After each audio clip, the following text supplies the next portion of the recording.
Chapter 940. In fact, many years ago, they didn't know how to deal with the internal affairs of the mainland. They only followed young Master Tang to carry out protection missions. Every time they did a mission, everyone knew that they were in trouble. They were like people who wandered on the edge of life and death. In order to catch a drug lord, they would lurk in the grass for 3 days and 3 nights. If they were not careful, they would still be shot. Even young Master Tang had been injured before. That person didn't need to be at the front line at all. But he was the one who told them. The reason why they would pick up guns to kill people. It was so that the people they loved and the people who loved them wouldn't have to worry about being hurt one day. All the dirty things in the world would be solved by them. And those people only needed to live a carefree life. But the current situation had already touched the bottom line of the Tang sect. Therefore, he didn't care about what the chain behind this was. When young Master Tang received Hellion Vivian's call, he only said one word. Catch. Hellion Wei Wei was also not long-winded.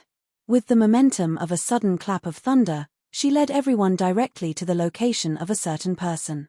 In fact, a certain person who still didn't know what had happened was still trying to bribe some people to help him suppress the matter. But at this moment, someone on the internet exposed a big piece of news. It was the smiling face of a missing female university student left behind in the world. Why did this person go missing? Monkey's technology wasn't good enough. Hellion Vivian had originally planned to fight head-on. However, young Master Tang was still the same as before. He was always decisive and handsome. Leave this matter to me. No matter how rich or powerful the other party is, as long as he crosses the line, I will find a way to punish him. You guys are only responsible for what you have to do. 3 minutes. Young Master Tang personally took over. 6 computers operated at the same time. He didn't care how big the business deal he was talking about was. What he wanted to do was to restore as much of the incident as possible. Although Monkey was powerful, he was really a few levels lower than young Master Tang. This person, who was once known as an internet prodigy, directly cracked all the defense systems. He used the computer's memory hard disk to search and found the last image of the female university student. It was that she was jointly pushing her with a tour guide and a certain CEO Wang. This video was enough for Hellion Vivian to fight a beautiful battle. A certain person had just discussed the process and asked his subordinates to do it. Who would have thought that the answer he received was, "Not a single marketing account will clear his name." How could this be? Isn't it possible to control marketing accounts with money? All the marketing accounts, hey, control my ass. It was true that they loved money, but they still had a conscience. If he didn't explain clearly what was going on with the video, don't even think about overturning this. A certain person realized that something was wrong, but his sense of superiority didn't make him feel that it was too serious. After all, this kind of thing was also reported when people went missing. There would always be a day when it was left unsettled. People wouldn't always pay attention to this matter, but he was afraid that it would really affect his future. A certain person's mood had never been as bad as it was now. He called the other 2 people over to discuss how to deal with such an emergency. If it really didn't work out, they would spend a lot of money. Just as they sat down and were about to discuss matters, the door of the conference room was kicked open. Hellion Wei Wei slowly paced forward, following behind her were 7 rough men in neat rows, as well as a certain His Highness who looked like a noble, as well as 2 little ones. A certain person frowned and shouted in a low voice, "Who allowed you to come in?" Hellion Vivian usually didn't talk nonsense with people. She moved and pressed that person on the table with one hand. "Lower your voice. I don't like noise. Do you know who I am? How dare you hit me?" A certain person turned his head to the side angrily and looked at Inspector Jiang. "Major Jiang, I've always respected you, but this doesn't mean that you have the right to do anything to me. My rank is higher than yours. You'd better ask your subordinates to let go. Otherwise, if there's a conflict, it won't be easy to explain to anyone." Inspector Jiang smiled. "Don't worry. There's no need to explain this matter. Don't you recognize who she is?"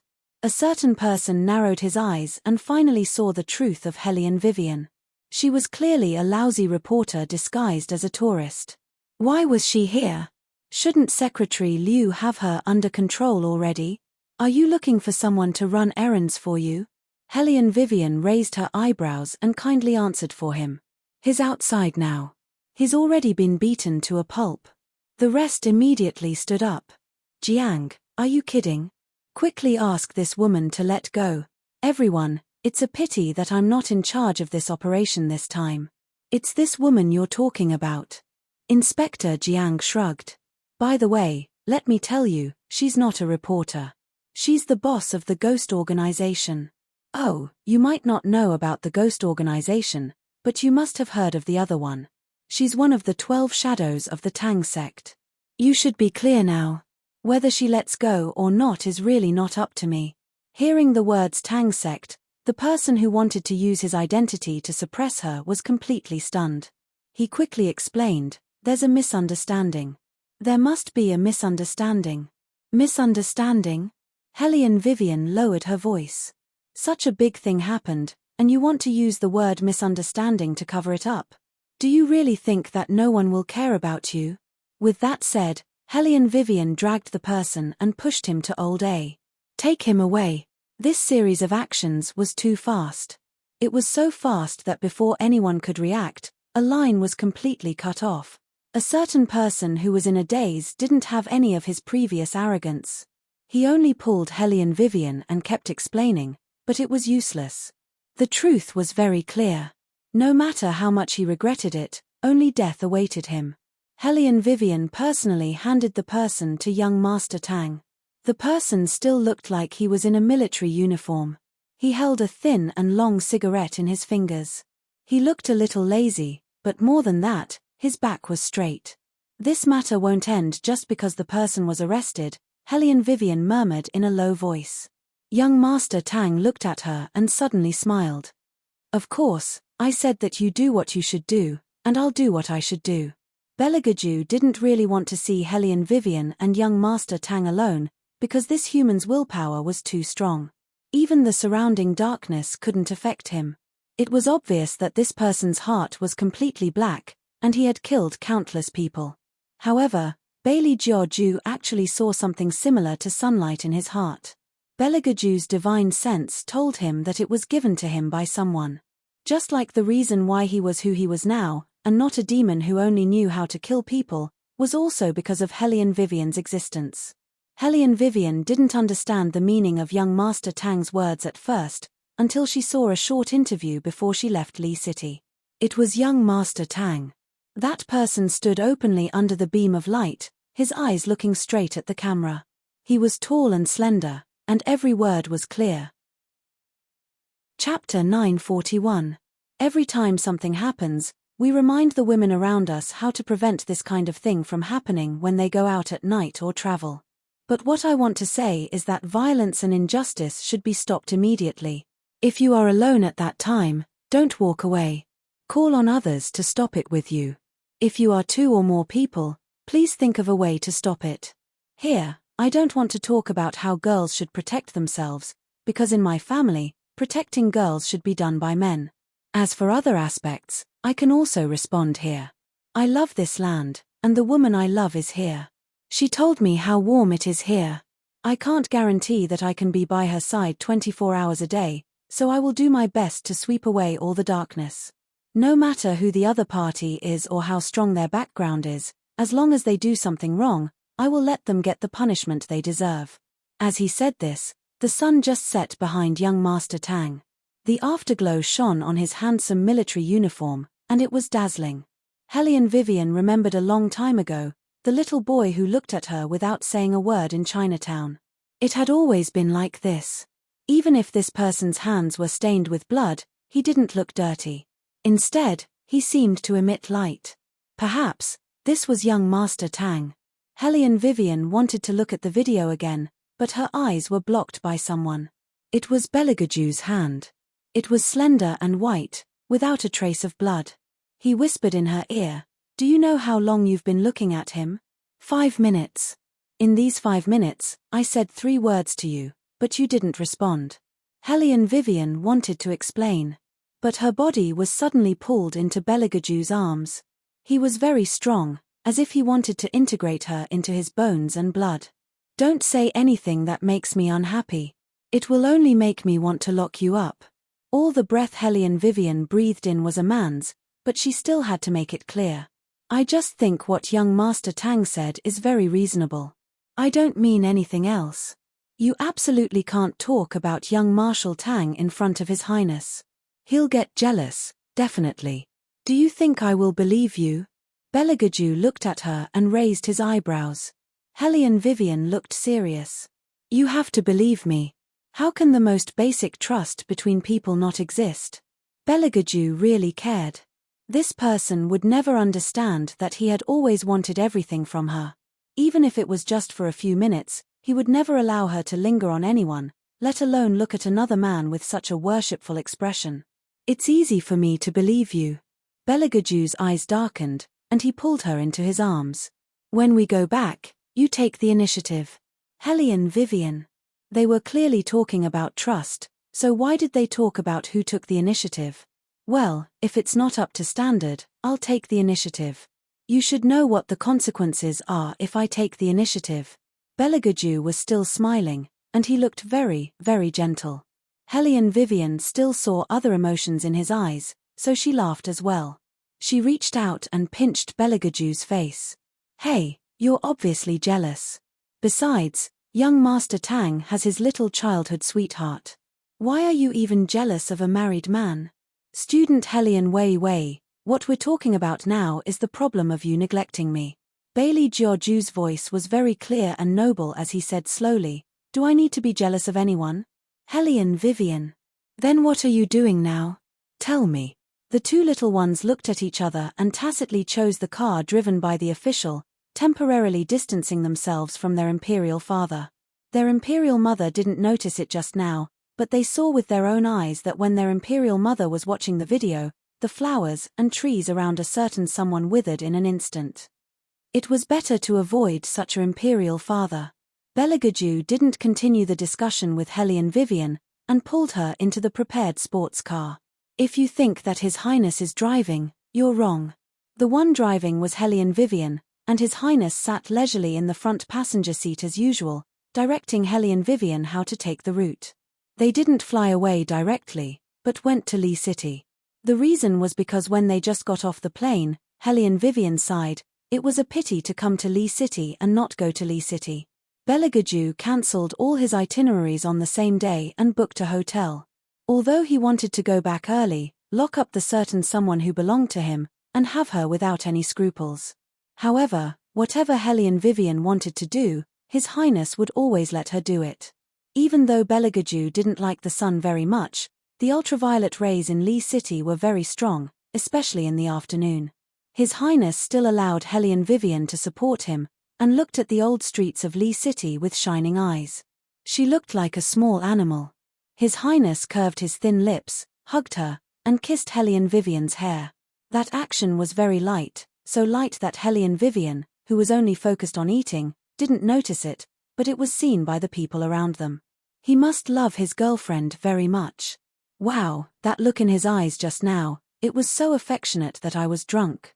Hellion Vivian was indeed slower in some aspects, but she could clearly sense that His Highness didn't like the sun, so she wanted to go back to the hotel after shopping for a while. Bellegaju raised his eyebrows. Don't you like it? Why are we going back? You're afraid of the sun. Hellion Vivian pulled him forward, and they walked to a cool place. As smart as she was, she quickly realized something. Although His Highness didn't stay in the sun much in the past, it wasn't to the point where he wasn't used to being under the sun. Now, he frowned as soon as the sun came out. Could it have something to do with him tearing apart time and space? In the end, it was all for her. Hellion Vivian paused for a moment, and tightened her grip on the big hand in her hand. Bellegaju obviously knew what was wrong with the person he was keeping in captivity, but His Highness liked it when she was worried about him. Millimeter. In this case, she should be able to do it for one more day. The man with the thin lips was like a blooming datura flower, with a charming black-bellied heart. After returning to the hotel, the more Hellion Vivian thought about it, the more she felt that His Highness needed to be taken care of, so she did all the work of peeling oranges, and it wasn't an exaggeration to say that. In the past, Hellion Vivian was only ordered to carry the luggage, but now, Hellion Vivian took the initiative to carry the luggage, and even helped His Highness put the chopsticks on the bowl. Bailey Shangxie looked at the scene, lowered his voice, and said to his father, "Did you do something again to deliberately make Mother misunderstand?" Chapter 942. Beligaju wiped his thin lips with a smile. "I'm just acting like I'm hiding from the sun. What kind of misunderstanding is this? I don't like the sun to begin with." Bailey Shangxie chuckled. "Your body isn't that weak yet, right?" He knew that his father had suffered a severe backlash, but to his father, even if it was a backlash, he could still destroy the world. Why would he be unable to withstand a little bit of sunlight? He could endure it, but demons didn't feel pain. It was obvious that he was doing it on purpose, making it seem like he was in a very serious condition. How shameless. The little one's face became even more cool and soft. He held a small bowl and seriously fed little Ching Chen. Anyway, no one in the world could stop his father from acting. He realized that ever since he found his mother, his father's level of shamelessness had increased by leaps and bounds. In the past, although his father was full of black water, he wasn't interested in anything. He was just a little more brutal. However, it was different when it came to his mother. He pretended to be weak 24 hours a day, and that was really enough. Beligaju never cared about how his little demon looked at him. He was a demon, and playing tricks and scheming were his interests. However, he knew that a certain little phoenix didn't like him killing people. Therefore, his physiological needs were completely solved by a certain someone. Since that was the case, of course, he had to think of a way to make a certain someone lie down willingly. He liked it when she took the initiative. Her face was always red, and that would only make him want to bully her more. Bailey Jiaoju looked at the figure that was swaying back and forth in front of him. He stroked his thin lips and smiled. Li City was a good place. The fragrance of flowers permeated everywhere, and the smell of food was quietly fermenting inside. The two little ones went to bed early. Bailey Shangxie helped little Ching Chen wash her hair and blow-dry her hair. The two of them changed into little pajamas and sat on the ground to play Ghost Messenger. That's right, they were playing Ghost Messenger. Even the surrounding ghosts were so frightened that they began to tremble. The ghost messengers were put on wigs and lipstick.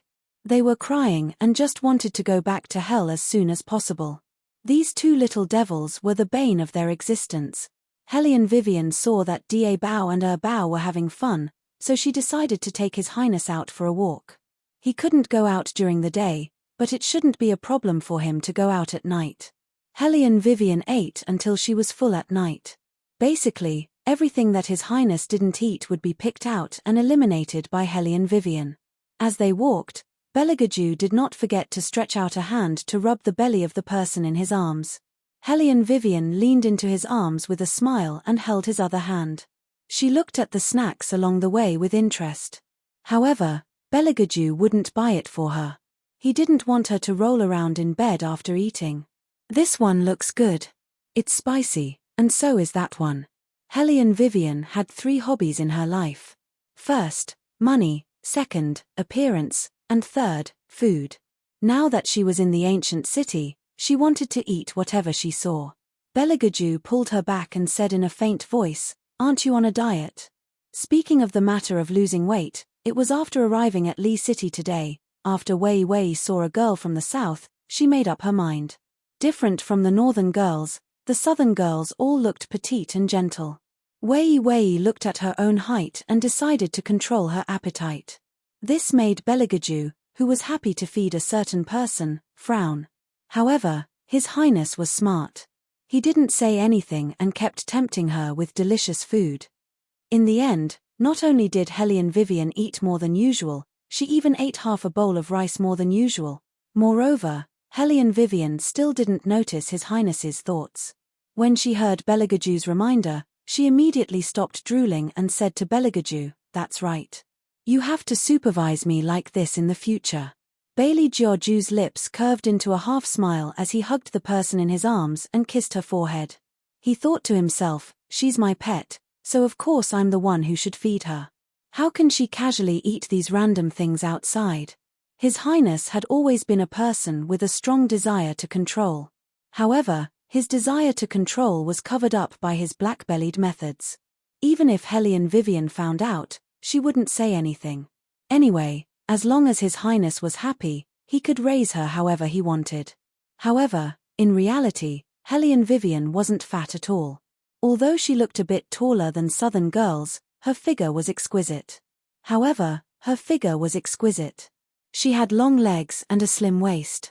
Coupled with her striking softness, this only made her even more stunning when she wore the ethnic long dress. Hellion Wei's appearance had never been that of the girl-next-door type, let alone pure and innocent. Her beauty was like a spider lily blooming in the dark, like a raging fire in full swing. When outsiders saw her, they might think that she was a bad woman. As a result, many people said that it was impossible for the Emperor to truly like the Phoenix. It was because she didn't have the appearance of a good girl. When this woman was holding a scimitar, she made people feel that she was bloodless and heartless. When she was chanting, she didn't have a kind attitude at all. Instead, she was lazy, unlike other people who were very clean. That was why people in the Buddhist world said that even though she was noble and beautiful, she would never be treated with sincerity by men. They thought that it was the same for Emperor. But they never thought that Beligaju liked this kind of Hellion Vivian. His most beautiful phoenix could always easily make him want to own her and make her belong only to him. However, before Beligaju did so, Hellion Vivian raised her head, and her eyes were clear. Let's sign a new contract. Beligaju was shocked and looked up at her. You want to sell your soul to me? When tearing space and time, the contract effect should be affected. Otherwise, why didn't you find me immediately? Hellion Wei analyzed as she said, after a demon signs an exclusive contract, he will become invincible. Coincidentally, I can help you recover from the backlash that you suffered. So she didn't care at all about selling her soul to the demon? Beligaju reached out and hugged the person in front of him tightly. In the face of such a proposal, Beligaju would not refuse. A long time ago, he had thought countless times about pulling this person into the darkness and being with him forever. But every time, he was reluctant to do so. Now, he could finally have her completely. Of course, Beligaju wouldn't hesitate. It was just a contract, not a one-sided sale. But on the basis of this, the demon's submission to the contractor was added. It meant that in this relationship, the real master became Hellion Vivian. She had given her soul to him, but he had given everything to her. Chapter 943. With such a shameless father, Bailey Shangxie still felt very tired. For the time being, he didn't have to go against his father. He had to accumulate strength for revenge, and his younger brother was also hungry. As a good elder brother, Bailey Shangxie still placed his younger brother first.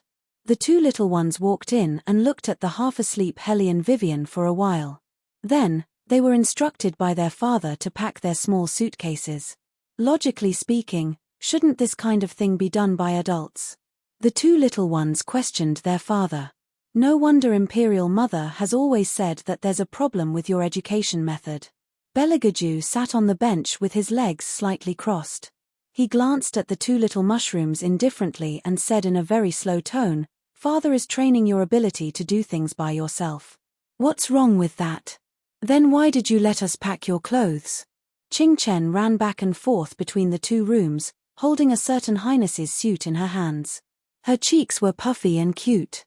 Beligaju said very slowly, "This is to let you know what it means to respect the old and love the young." The two onlooking ghost messengers. The daily life of the big devil and the little devil. They felt that the big devil had already reached a certain level of shamelessness. After the two little ones finished packing, Qing Chen wore a small sun hat. The hat was worn upside down, and the hair inside stood up. She looked handsome and cute. Bailey Shangxie's little face was covered with a pair of big sunglasses. He was dragging a small suitcase in his hand, and the few black diamond earrings on his ears made him look like a little vampire. He was very cool. Hellion Vivian finally didn't feel so tired. After waking up, she saw that her luggage had been packed. Even her clothes were put on by a certain highness. She only needed to wash her face and then leave. Probably because he was worried that she would be tired, this time, even the suitcase was pulled by a certain highness. He didn't forget to hold Qing Chen in his left hand. Bailey Shangxie followed behind him, pulling his small suitcase coolly. The three of them even looked very cool when they walked. This time, they didn't take a private plane back, but the first-class cabin booked by Vivian. After all, flying back and forth in a private plane didn't have the mood to play. It was more interesting to wait for the plane with everyone and check in. It was indeed interesting because there were two little ones walking around in the airport. Others didn't know what they were doing because they couldn't see the rope in their hands. Only the undead spirits inside were so scared that they hid and didn't dare to show their faces.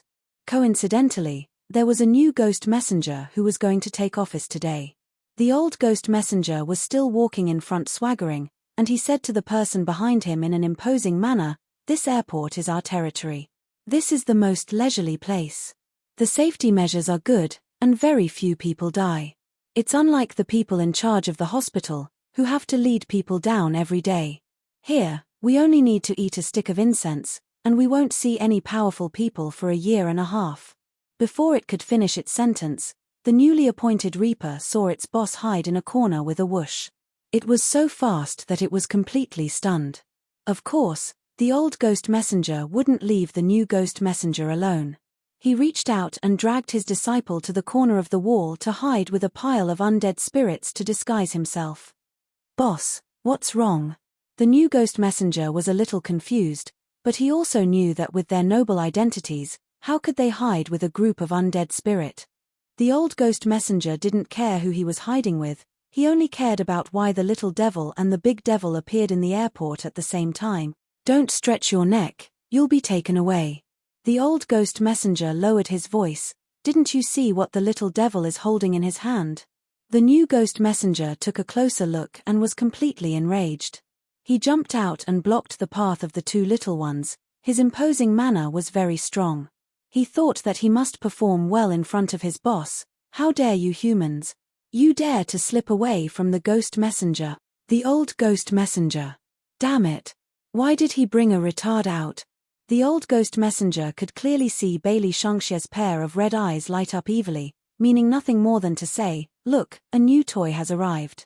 Thus, in less than a minute, the two little ones' toys turned from 2 to 4. Seeing that they were about to board the plane, Qing Chen raised her little finger and counted. Then, she tied the rope and pulled the 4 ghost messengers, swaying behind her brother. The new ghost messenger was stunned. He turned his head and asked the old ghost, "Boss, why is a human child so strong? You've never told me that there are people in the human world who like to catch ghost messengers as toys. He must have not seen how powerful we are, right?" The old ghost messenger didn't want to talk anymore. The feeling of being pulled along was really not a good feeling. The other 2 ghost messengers were originally waiting for their colleague to inform the little king of hell, but now it seemed that their colleague was reliable, but the new colleague was not. The whole army was dead. In the future, when they recruit ghost messengers, they must be more careful. They must not accept those who are not smart. The boarding line was very long. Bailey Shangxie was afraid that Qing Chen would be bumped into, so he handed his small luggage to Beligaju and seriously carried the little one who was only a head shorter than him, looking very cool. Hellion, Vivian and the others were in first class, so under normal circumstances, they were the first to board the plane, so there was no need to cut the queue. However, just as a bespectacled man in front was about to take a step forward, a foreigner jumped out and blocked his path. The foreigner seemed to have drunk, but not much, but his expression was fierce. He looked at the bespectacled man with contempt and took the lead to walk into the passageway with his small suitcase. No matter where it was, this kind of behavior would not be liked. Moreover, when he entered, the foreigner even bumped into the bespectacled man intentionally or unintentionally, which was very rude. However, this small matter did not attract everyone's attention. Perhaps they did, but because that person was a foreigner, they vaguely passed by. Hellion Vivian took a step forward and held the bag that the bespectacled man had dropped. Her voice was very calm. "Are you okay?" The bespectacled man shook his head and quickly said, "Thank you."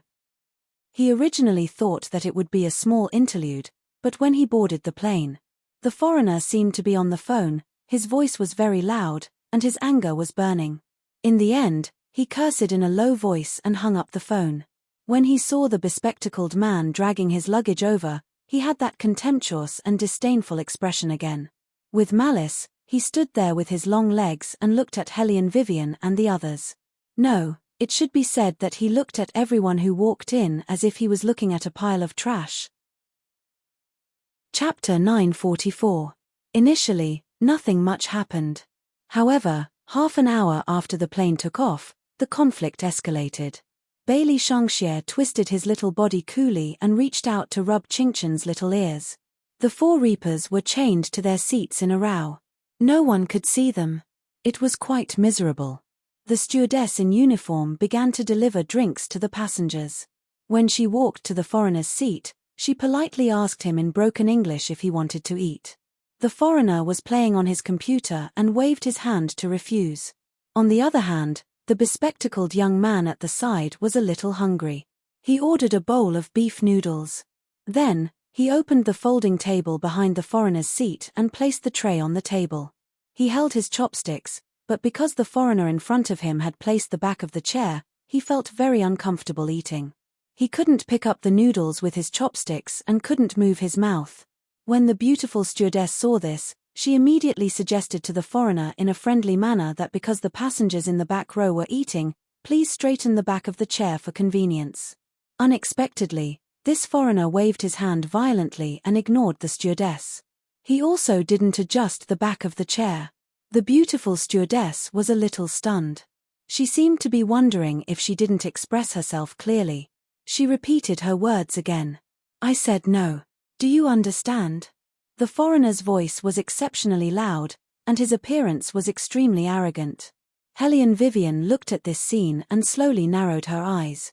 She spoke in fluent English. Sir, although the international aviation regulations do not state that you must straighten the back of the chair when eating in the plane, for the sake of the people around you, can you please? This was Helene Vivian's very polite attitude.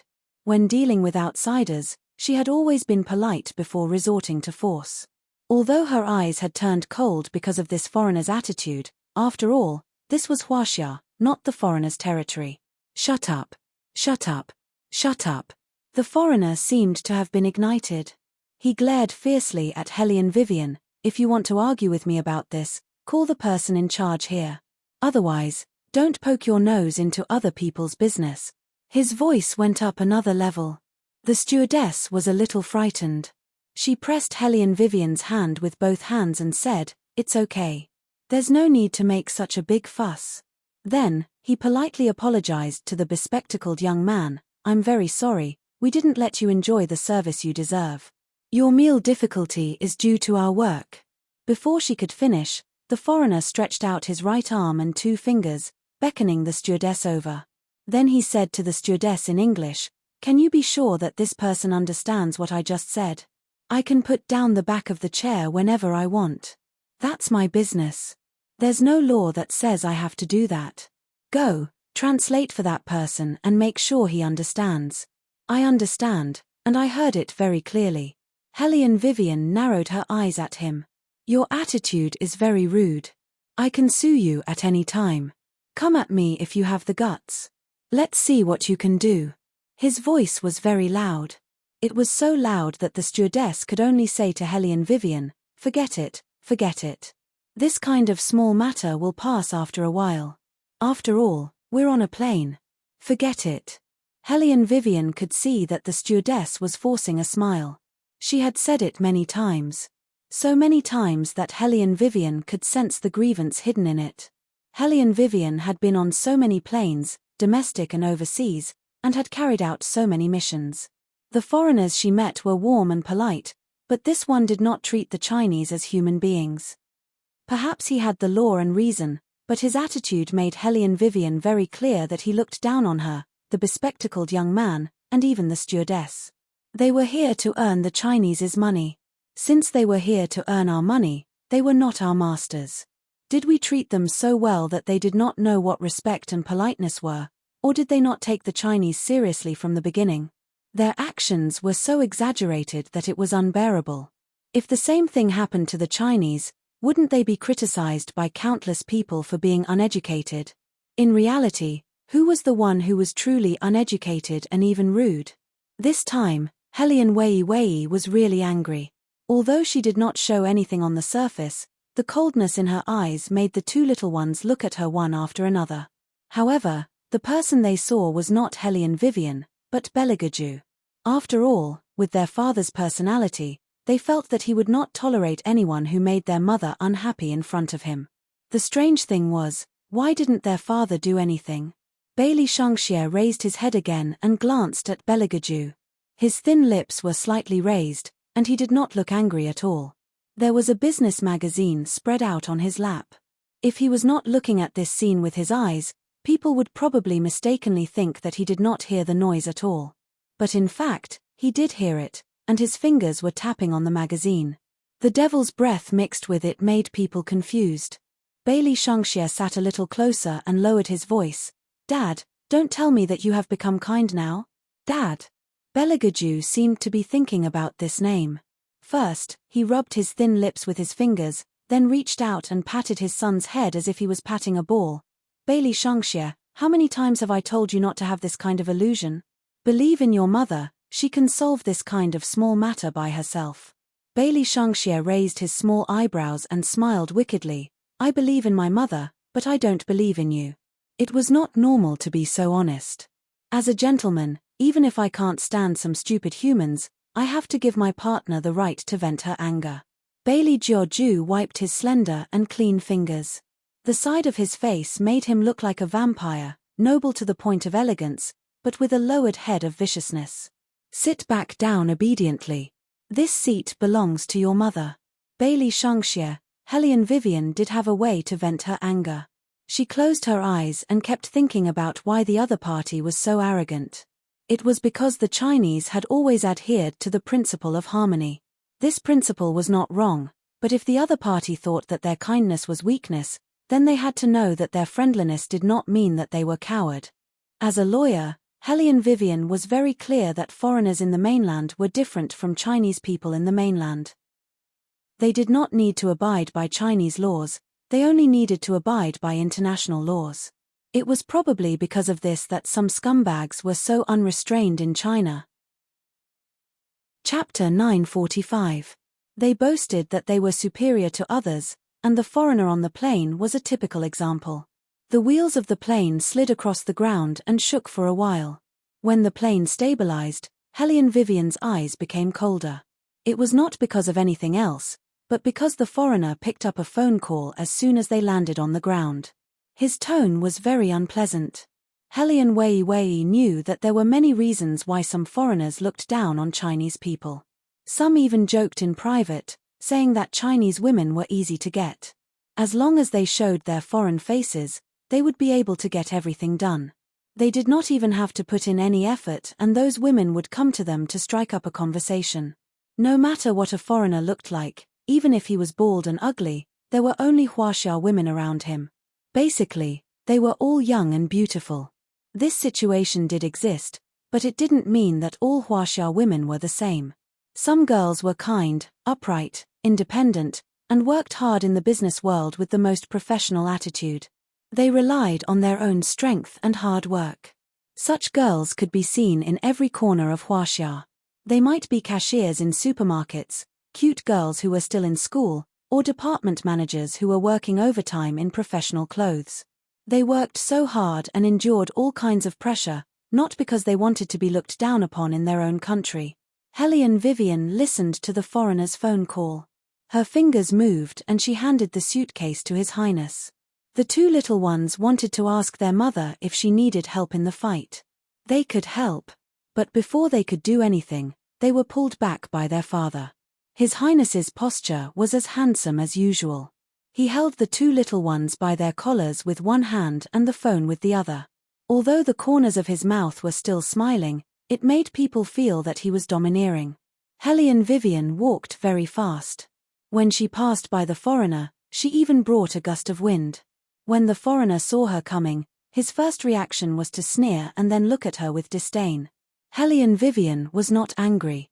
She raised her eyebrows and looked at him with obvious provocation on her face. The foreigner had never been treated like this before. He gave Hellion Vivian the middle finger and his attitude was very arrogant. Hellion Vivian narrowed her eyes and pulled his hand over. When the foreigner saw this situation, he thought that Hellion Vivian was going to fight with him. He cursed under his breath and didn't withdraw his ferocious expression. Hellion Vivian turned her face to the side, and an inconspicuous blush appeared on her face. At that moment, Bailey Shangxie felt the deadly murderous aura emanating from his father. He thought that this foreigner would definitely not survive today. Although it was a trap set up by Empress Mother, as long as they touched Empress Mother, no matter what the reason was, there would be no good in the end. Such a commotion naturally attracted the attention of the airport security personnel. The foreigner was still waving his arms. Every move he made was filled with ferocity. However, he knew that he had made a mistake. However, in his opinion, it was impossible for these Huaxia people to discover his mistake. Therefore, he planned to leave in disdain. However, what he didn't expect was that Hellion Vivian flashed in front of the foreigner. She touched her face with her fingers and smiled wickedly. "You want to leave after hitting someone? Didn't you say that you know international law very well? That's good. I also know the rules of international law very well." With that said, Hellion Vivian pressed the earpiece on her ear. "Are the police here? Very good, let them come in and take this foreigner to court." "Yes, I want to sue him." "What should I sue him for? Illegal assault, injury, disfigurement, does that count?" When the foreigner heard Hellion Vivian's words, he was stunned. Just now, she was the one who grabbed his hand and slapped his face. Also, this was called disfigurement. It was just a little red, right? How was this disfigurement? Unfortunately, the person he met was Hellion Wei. Hellion Wei's eloquence had the ability to make the police take him away. She said that not only was her face hurt, but she was also scared. She would be afraid to go out on the street in the future. Moreover, this was not an ordinary attack. This foreigner was violent and had to be controlled. The foreigner always thought that Huaxia people were easy to fool. Under normal circumstances, as long as they saw his appearance, they would unconsciously show their inferiority. However, this woman could reverse black and white to such an extent. He desperately wanted to explain in English. However, Hellion Vivian directly interrupted him in Chinese. "Are you going to deny the fact that you just hit someone? The surrounding people are all watching." "Enough. I admit that I did hit someone, but that was you. Since you admit it, there's nothing to say." Hellion Vivian turned to the police and said, "You can take him away." The foreigner was held on both sides. He was so angry that his face was distorted. He thought that was the end. However, to his surprise, the woman looked at him with a smile and said a long sentence in English in a low voice. It was difficult for others to understand because there were too many professional words in it. However, as a foreigner, the foreigner understood it very clearly.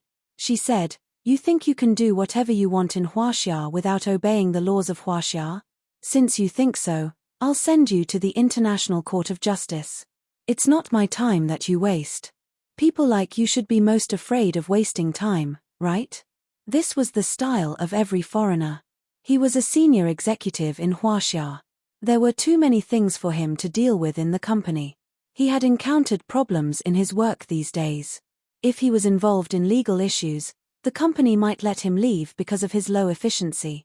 Even if he had to pay a lot of money, the foreigner didn't want to be sent back to China because of such a small matter. At this moment, he also understood that he had kicked an iron plate, but it was too late for regrets. When he was dragged away, the woman standing in front of him smiled so obviously. She even deliberately touched her cheek with her finger, as if she was returning the favor. In fact, the foreigner didn't know that this was just the beginning. Bailey Shangxie clearly heard his father's voice on the phone. It was neither high nor low, but it made people feel cold in their bones. "You found it? Then let him know what it means to be slapped in the face. First, stop the cooperation with his company. Tell him the reason for stopping the cooperation is because of the manager of his department." Chapter 946. Why? Because he did something very stupid when he was on the plane. The coldness in Belegaju's eyes was incomparably deep. He watched Hellion Vivian slowly walk over, said one last sentence, and hung up the phone. But it wasn't over yet. His Highness glanced behind him, and immediately, a dark shadow swept in the direction where the foreigner was taken away. Bailey Shangxie crossed his arms in front of his chest. Dad, didn't you say that you wanted Mother to vent her anger on her own? Now that she's done, it's my turn to do it. Do you have a problem with that? Bailey Jiaju slowly glanced at his son, who was a troublemaker. Bailey Shangxie said angrily, "Then why don't you let me vent my anger on my brother? You can take the ghost messenger to vent your anger on that foreigner tonight, but don't let your mother find out." Belegaju lowered his voice. She doesn't like to use ghosts to deal with humans. When the two little ones heard this idea, the corners of their mouths immediately curled up. Using ghosts to deal with humans, their father was really too evil. One had to know that killing people wasn't scary, but making people live in fear every day was the scariest. When the time comes, we must scare him until he goes to see a psychiatrist. Little Qing Chen sounded like a little gentleman when he spoke, but in fact, he took after His Highness in every way. If Hellion Vivian heard such an unscrupulous plan of the three of them, she would definitely doubt whether there was something wrong with her education system. His Highness was very happy. With two free laboris, he didn't have to go out and do things himself at night. One had to know that sometimes, Vivian was so smart that he would more or less restrain himself. After all, he didn't like to hug his favorite phoenix with the smell of blood. But even so, when he saw the inconspicuous red mark on Hellion Vivian's face, the bloodthirsty feeling in the depths of Belegaju's heart continued to surge out. Therefore, after wrapping his arm around Hellion Vivian's waist, His Highness made a new decision to settle the score personally. Hellion Vivian looked at the man's eyes and knew that he was unhappy because of her injury. She felt a chill all over her body, and even after getting into the car driven by the driver, she didn't retreat.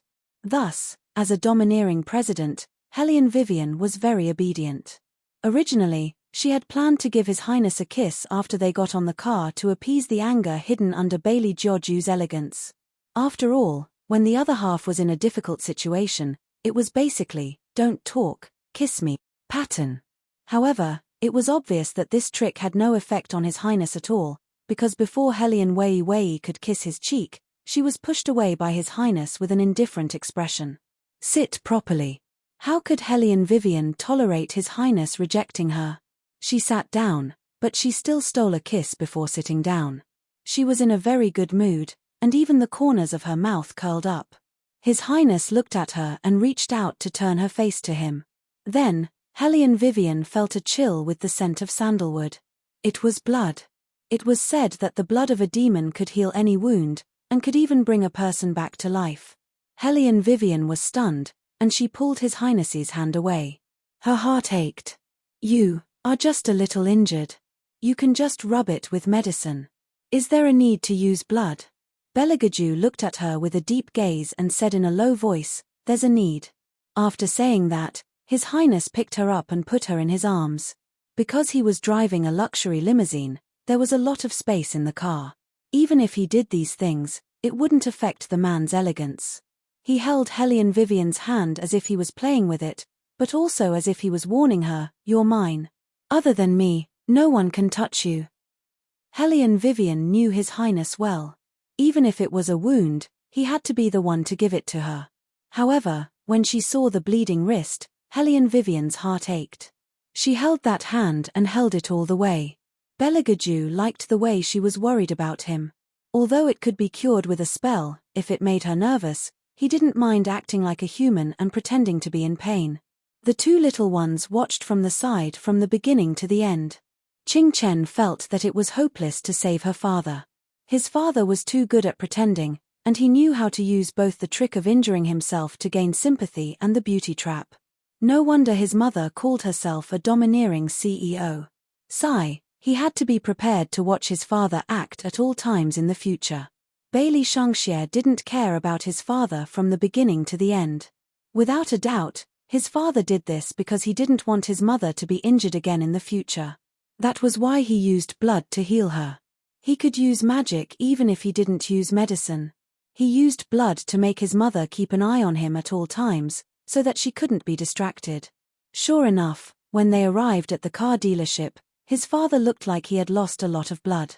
His face was very pale, but it didn't affect his handsomeness at all. Helene Vivian let him lie on her bed. She first treated the wound on his wrist, and then went downstairs to make him red date soup. The two little ones were left behind by Helene Vivian to take care of their father, but they knew very well that their father didn't need them to take care of him at all. As soon as Helene Vivian left, Belagaju stood up and dialed the number in his hand. He didn't look weak at all. Instead, layers of black fog surged out from behind him. "You're here to apologize." "Very good, then ask him which hand he used to hit her." "Which hand did you cut off the tendons of his hand?" The foreigner on the other end of the phone was still arrogant at first. After all, the police in Huaxia couldn't do anything to him. He had a green card in his hand. In fact, this was indeed the case. If it wasn't a criminal case, foreigners would rarely be detained in Huaxia. Therefore, in less than 10 minutes, the foreigner was bailed out by his lawyer. He tugged at his suit, looked at the police with disdain, and walked out of the police station.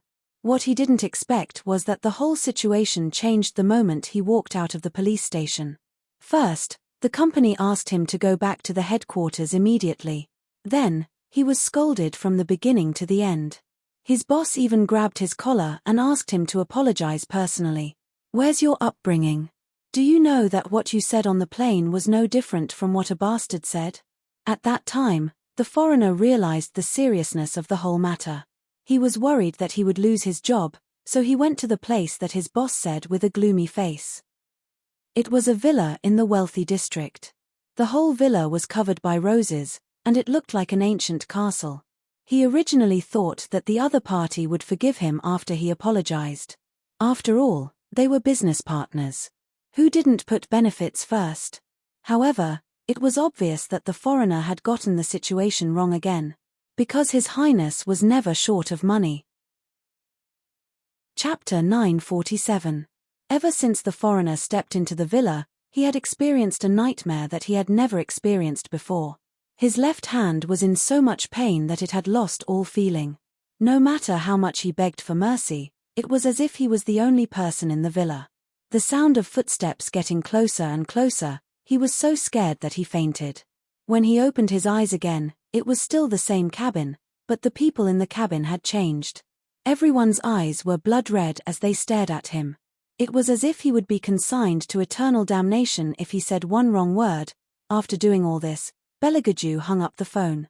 The smile on his face made the two little ones shake their heads in tacit understanding.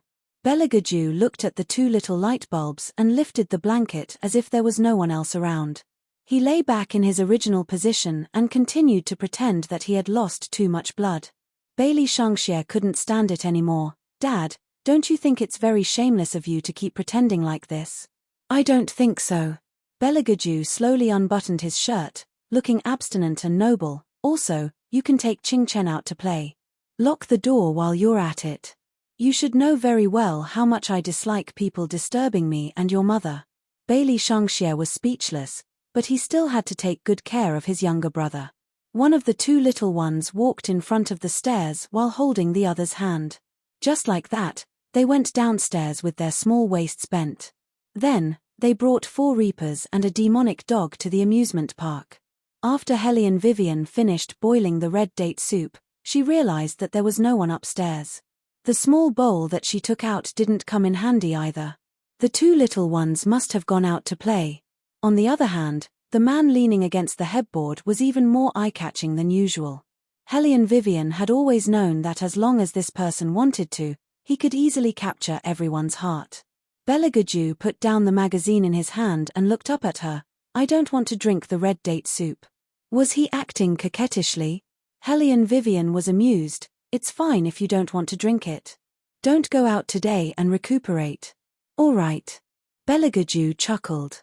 Helene Vivian felt that His Highness's appearance was very tempting. She leaned over and touched the man's head. Bailey Jiaju hugged her in that position and was extremely gentle. "Are you tired?" "Yes." Helene Vivian was already tired. She had been busy the whole night before coming here. Now that she was being hugged like this, her eyes were a little tired. Belagaju reached out and patted her on the back, as if he was raising a pet. There was a bone-deep tenderness between his eyebrows. Then sleep for a while. Your hand. Helian Wei's voice was filled with fatigue. Belagaju kissed her ear and said, I'll change the dressing myself. Be good and sleep. Then don't go out. Helian Vivian was still concerned about this matter. Obviously, she knew what His Highness was like.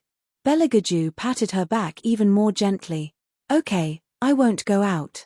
In this era, there was no need to go out at all. Just a phone call could settle everything. There were benefits to being in the modern world. Helian Vivian heard his promise and fell asleep quickly. Belagaju didn't go anywhere. He hugged the person in his arms and patted her with his left hand. The sunlight shone in through the window and shone on the two of them. It was a beautiful scene. It was just an afternoon nap, and it wouldn't take long. His phone rang. Helian Vivian woke up. Seeing that Belagaju was still there, the tip of her nose twitched. There was no smell of blood, so she took the phone. Belagaju chuckled, turned his head, and lit a cigarette. His posture was very elegant, like a male model in a magazine. He was so handsome that it made people jealous. Helian Vivian was still lying on top of him. She didn't say anything and swiped her fingers on the screen. As long as Belagaju lowered his head, he would be able to see the content on the screen. Then, a light flashed in his eyes. Class reunion? Millimeter. Helian Wei didn't mind and yawned. We have a reunion every year. I haven't been there before, but the class reunion is basically a competition to see who gets there. If it's not a competition to see who's richer, it's a competition to see who marries better. This time is no exception. I see. Belagaju's eyes darkened and he smiled. Do you want me to go with you? No need. The other half usually doesn't follow class reunions. Helian Vivian was going to solve something, so she didn't want to bring His Highness along. Moreover, His Highness was so good-looking that she could just admire him at home. Why would she bring him out for others to see? Belagaju didn't insist, but his smile deepened. When you're done, call me and I'll pick you up. Okay. Helian Vivian nodded and glanced at the time of the reunion on her phone. It was 3:00 tomorrow afternoon. They probably wanted to drink some coffee before dinner. The location was at Starbucks. That Starbucks was very close to Qingchen's kindergarten. It was just right to pick up the two little guys for lunch, send them back to school, and then go to the appointment. However, what Helian Vivian didn't expect was that when she woke up the next day, Shangxia had already changed into his usual clothes. His leather jacket paled in comparison. His current outfit was very different. It was a hellish black, and his little nails were also black. He looked even more handsome than usual. His little face had the unique arrogance of the demon world. He was just like a little demon. What are you doing?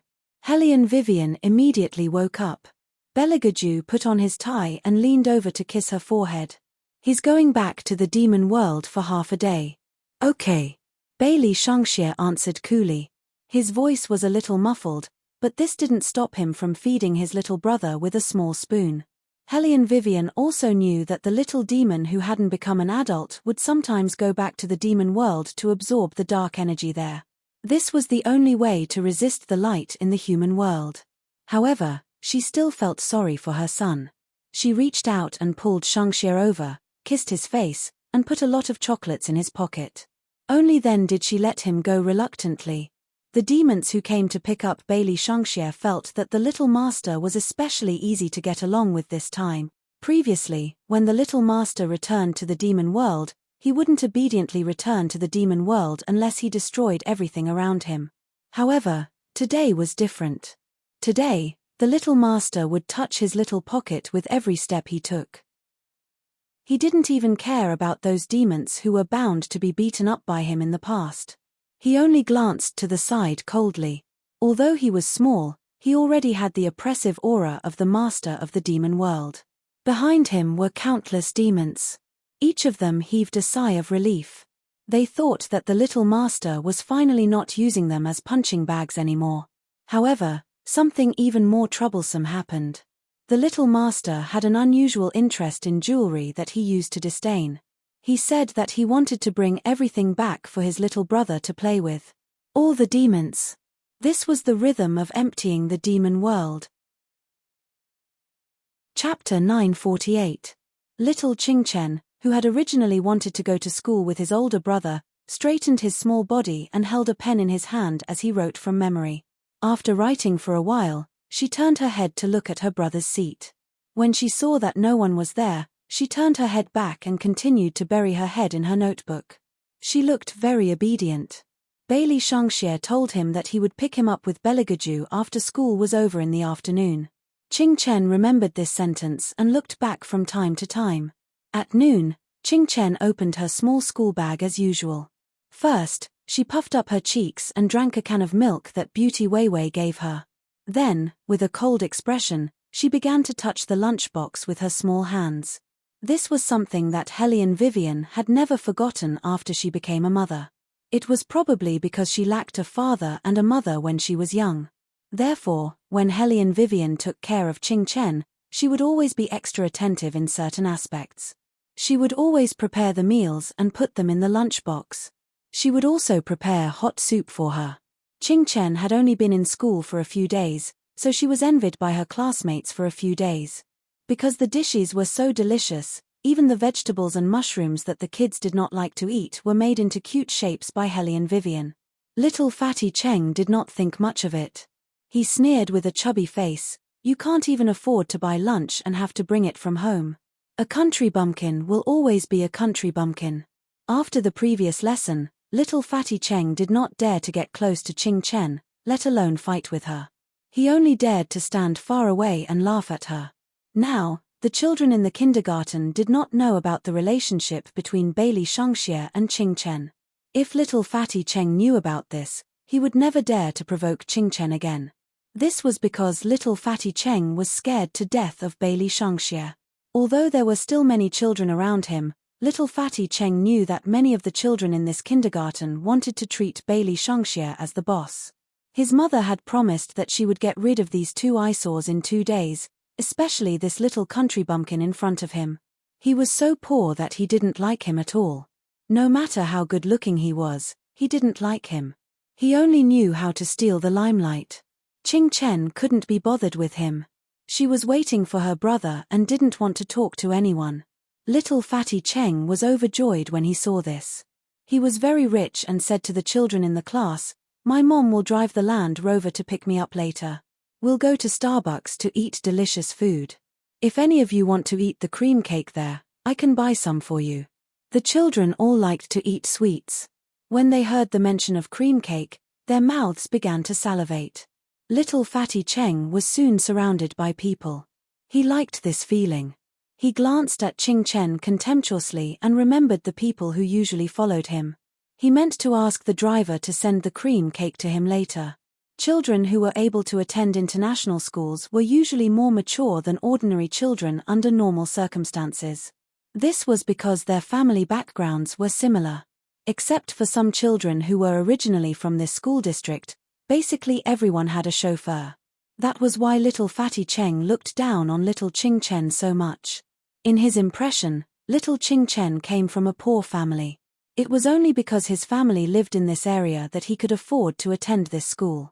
Obviously, the two of them had different principles when it came to making friends. Although Qingchen didn't like to make friends, she would say a few words to the people around her, no matter what their family background was. Little Fatty Cheng, on the other hand, had completely learned from his family. It wasn't that it was bad. After all, it was easier for people from similar families to become true friends. However, it was too much to bully others just because one's family was superior. Qingchen wouldn't have much contact with such people. She felt that they were stupid even when she looked at them. After drinking her milk, she dragged the 4 reapers and started to take a walk in the classroom. She had to let the reapers slip away every day. This way, they wouldn't always think of running away. The reapers. Who gave you this illusion? Who is it? Every time they were let slip away, the reapers felt that they had died again.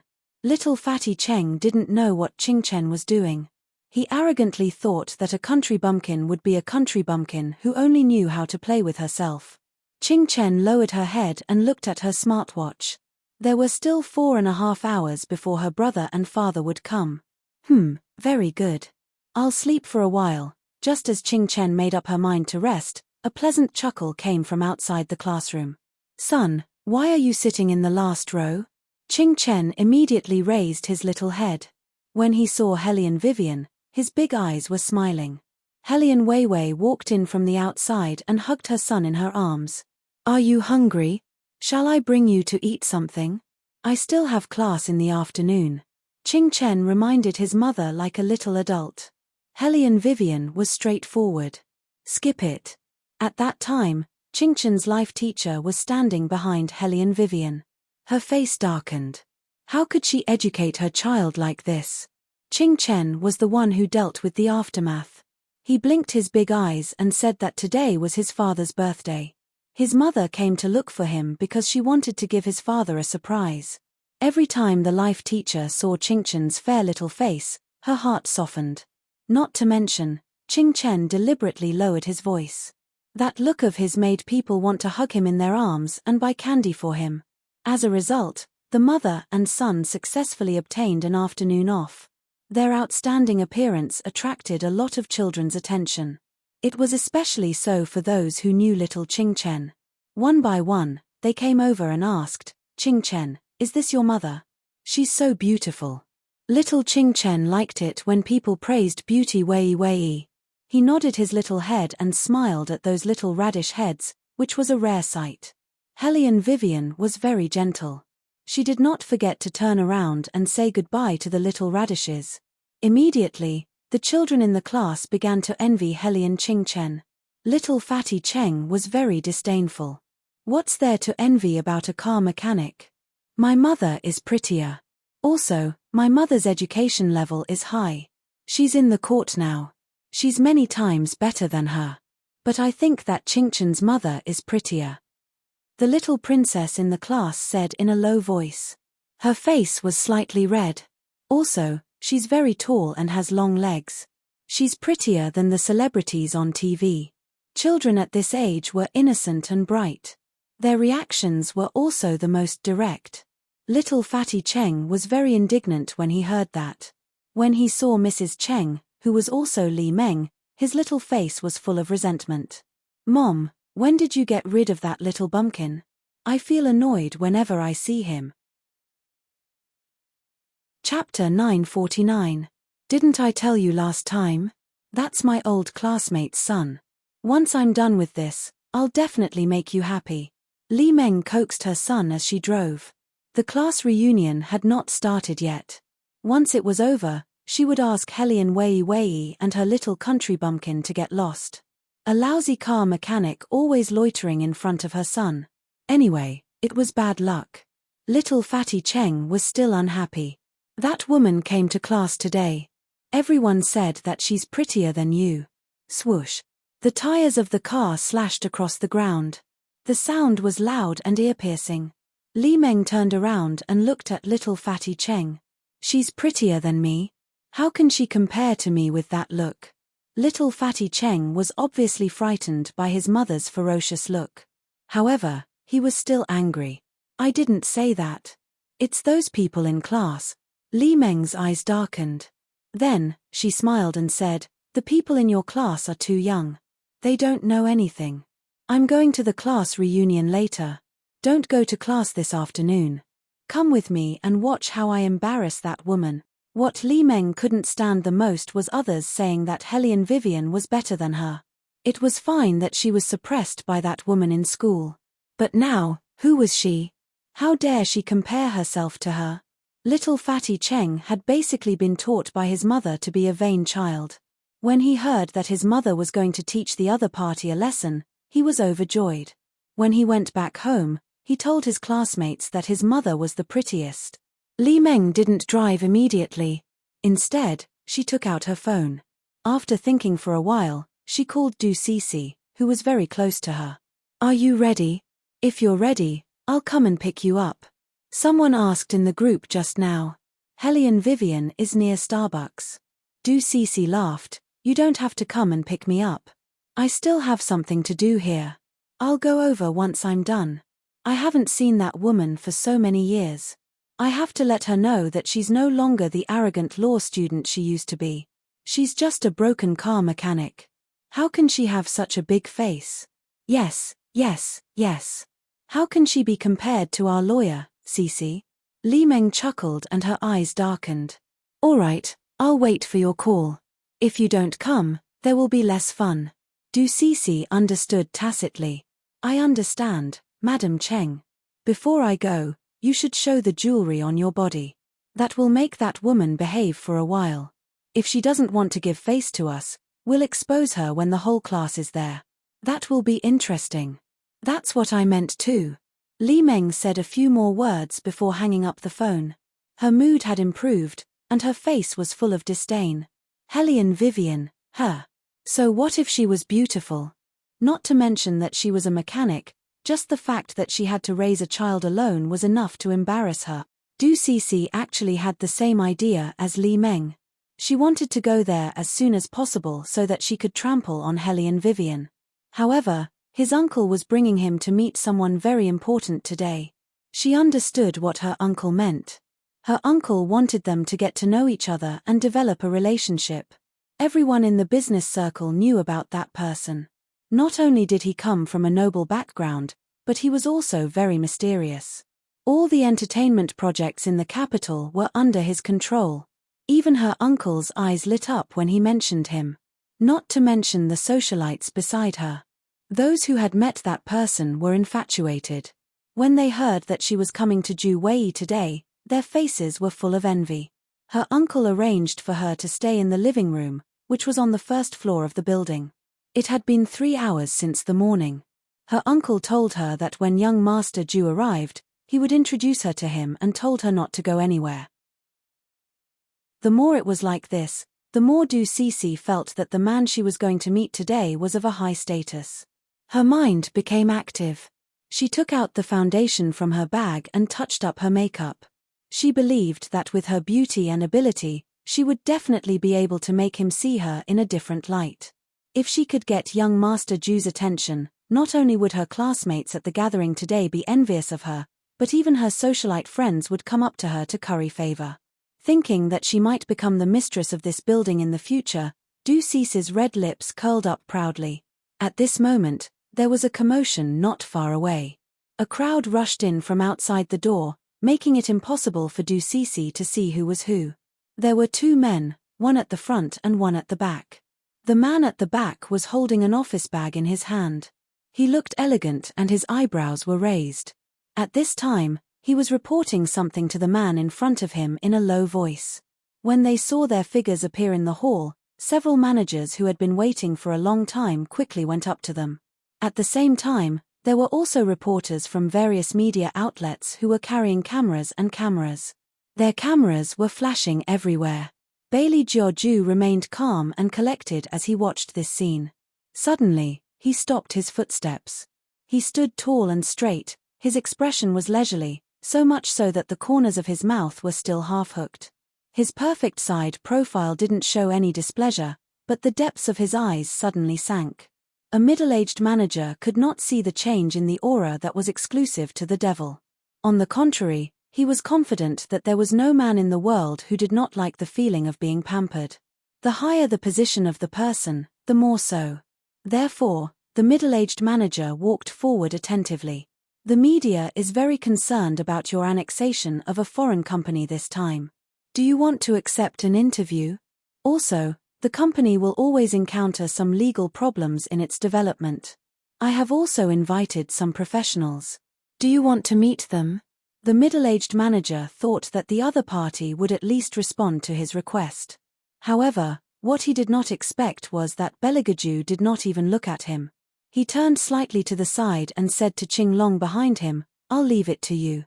Then, he walked into the elevator that went straight to the top floor as if there was no one else around. The middle-aged manager was very embarrassed, but he knew that he also needed to curry favor with the special assistant beside the president. He immediately turned to Qing Long and said, "Then, Special Assistant Long, why don't you take a look first?" The lawyer who came this time is my niece. She is very good at law. Qing Long closed the information in his hand. Compared to Fire Chelin, he gave off a relatively gentler feeling, but he could definitely understand his master's thoughts better. He glanced at the middle-aged manager and then looked across the crowd at the niece that the middle-aged manager mentioned. He lowered his eyes, as if he was thinking about something. Seeing this, the middle-aged manager gave a look behind him and asked people to separate the media first. Then, he said to Qing Long, Special Assistant Long, I heard that the president is still single. Chapter 950. Hearing this, Qing Long stopped in his tracks and raised his eyebrows. Who said that?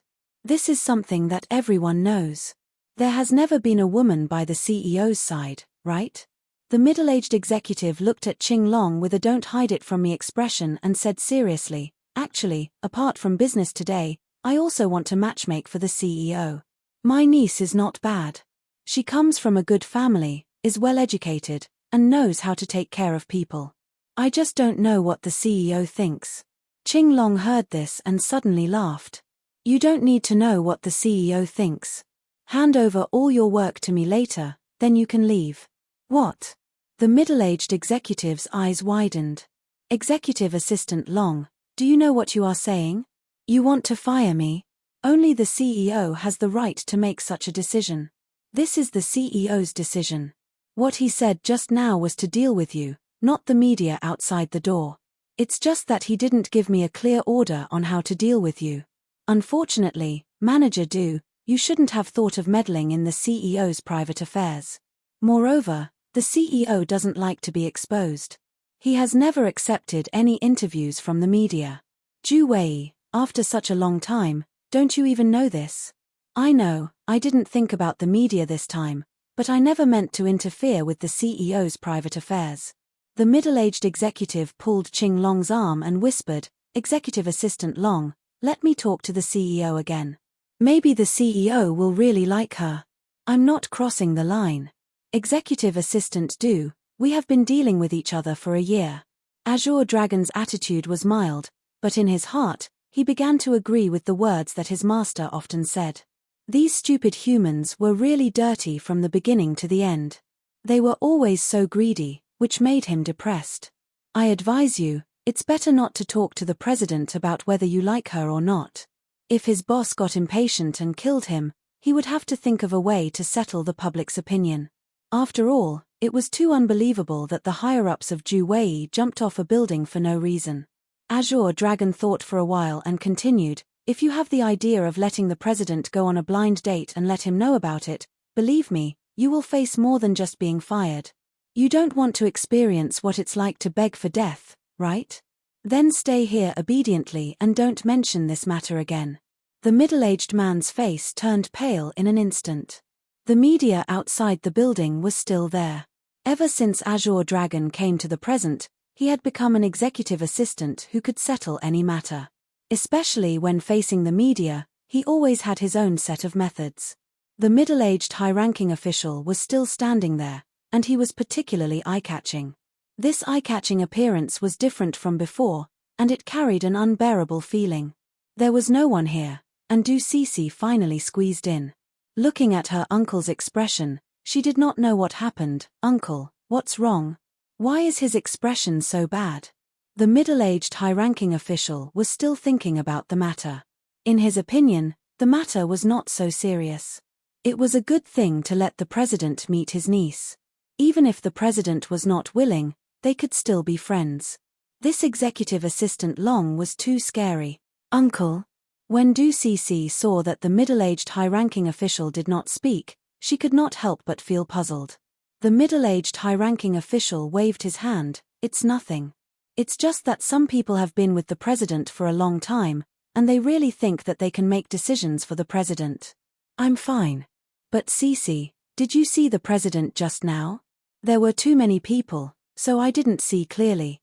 But from the back, he was quite tall.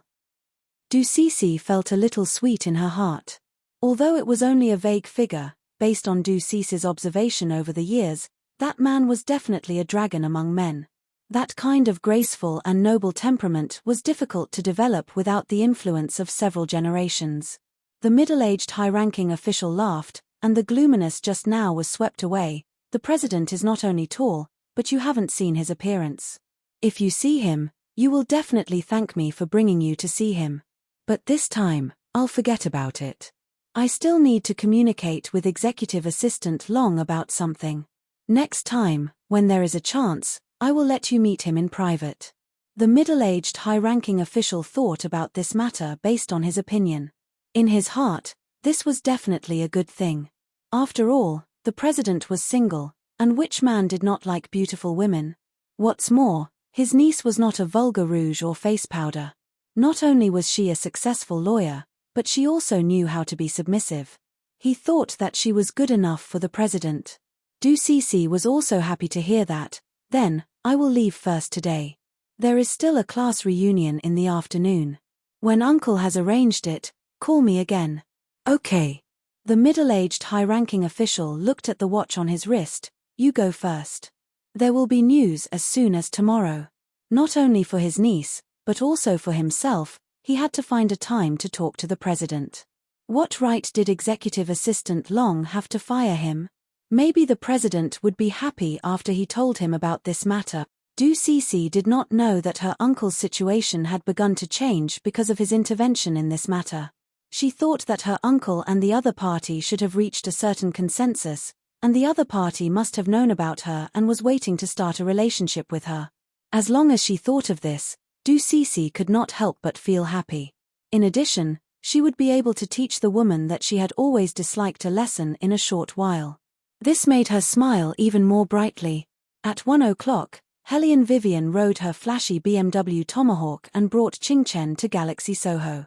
This shopping mall was located in a large plot of land that was rarely seen in the inner city of Jingju. This shopping mall covered an area of more than 50,000 square meters, with a total floor area of 330,000 square meters. It was a business and office building, and it was very beautiful and magnificent. Of course, there were many merchants who stayed in this shopping mall. Since they had arranged to meet at Starbucks here, it was convenient to have a meal here. Qingchen stretched her short legs and jumped down from the tomahawk. Then, she carried her small school bag adorably and held Helene Vivian's hand. Her small face was cold, and she looked like a little prince. Helene Vivian held the keys in her hand. She did not wear a skirt because she wanted to ride the bike. Instead, she wore cool jeans and a coffee-colored leather hat. Her chestnut curly hair fell behind her back, and she looked indescribably beautiful. Not only did such an outfit not make her look ordinary, but it also made her look more eye-catching. Her face was still without makeup, but it was very fair. Helene Vivian was looking at the surrounding merchants. She lowered her head and asked her son, "What do you want to eat? Do you want to eat hot pot?" "No." Little Qingchen poked his little palm and obediently raised his head to add, "Wait for Big Brother to come back before we eat hot pot." Helene Vivian rubbed her son's hair and turned to look at a nearby merchant. "What do you want to eat now?" "Beauty Vivian." Qingchen sighed and looked into Helene Vivian's eyes. "Since you just came in, the number of times your eyes fell on the 3 words Burger King is more than 5 times. If you want to eat Burger King, let's go eat Burger King." Helene Vivian did not feel embarrassed at being exposed at all. She raised her lips and smiled. "Okay, let's eat Burger King. They have recently released a new product, and it is very delicious. There is a layer of tempura vegetables in it, and it is crispy. You will definitely like it." Qingchen had always known that Helene Vivian only ate hamburgers and fries from Burger King. She did not even touch other KFC. Undoubtedly, when Beligaju and Bailey Shangxie were not around, the responsibility of spoiling Helene Vivian fell on Qingchen's shoulders. Knowing that Helene Vivian wanted to eat, Qingchen naturally put this as her first consideration. She queued up to order in a cool manner, and from time to time, she would tilt her little head to look at the new product in the picture. The waitress had seen children order by themselves before, but she had never seen a child order for their mother. Seeing Qingchen pointing her pinky and pointing here and there, she was really adorable. "Child, this doesn't seem to be enough. Do you want to add an extra hamburger?" Seeing that Ching Chen only ordered a hamburger set, the waitress thought that he had ordered the wrong thing, so she reminded him with a smile. Unexpectedly, Ching Chen shook her little head seriously and said, "I can't let my mother drink too much cola and eat too much fried food. It is not good for her body." The waitress, as well as the parents queuing behind, they often heard these words from mothers to children, but now it was the other way around. They also wanted this kind of son who doted on his mother. Ching Chen's height had just reached the bar counter. He tiptoed, pressed 2 straws, and asked the waitress for an empty cup. Then, he carried the tray and wobbled toward Helene Vivian. Ching Chen was good at everything, but he often did not roll up his sleeves and rubbed his little face against her. Every time this happened, he would pause and look behind him. There was no one. His older brother was not back yet. How could Helene Vivian not know what the little guy was thinking? Seeing Ching Chen's listless appearance, she hugged her son's little head and kissed him. "I will take you to the arcade upstairs to play later. Let's catch a little devil doll for your older brother, okay?" "Okay." Ching Chen's eyes lit up. However, he was still very gentlemanly outside. He wiped his little head with a napkin and said to Helene Vivian as if he had a headache, "Pretty Helene Vivian, how many times have I told you not to kiss me casually in front of the audience?" Helene Vivian replied perfunctorily as she kissed her son's face twice. Ching Chen, of course, was not angry. He reached out his little hands to help Helene Vivian pour 1 cup of cola into 2 cups. Then, he sat there, frowning, and squeezing the ketchup in his hands seriously. In some ways, the 3 fathers and sons were the same. When they were eating, they were especially orthodox gentlemen. It was probably the elegance that came from their bones, which was exclusive to demons. Helene Vivian held a fry in her mouth and lowered her head to help Ching Chen roll up his sleeves. This scene was reflected on the transparent glass. It was loving and heartwarming. However, there were some people who were not used to this scene. Li Meng came down from the elevator in a pair of 10-centimeter high heels. She was holding little Fatty Cheng's hand, who was eating ice cream. There were 3 female classmates behind her. They had all arrived first and agreed to have lunch here. After lunch, they would go to Starbucks for a cup of coffee and dessert. However, Li Meng did not expect that Helene Vivian would come first, and she even brought that bastard son of hers.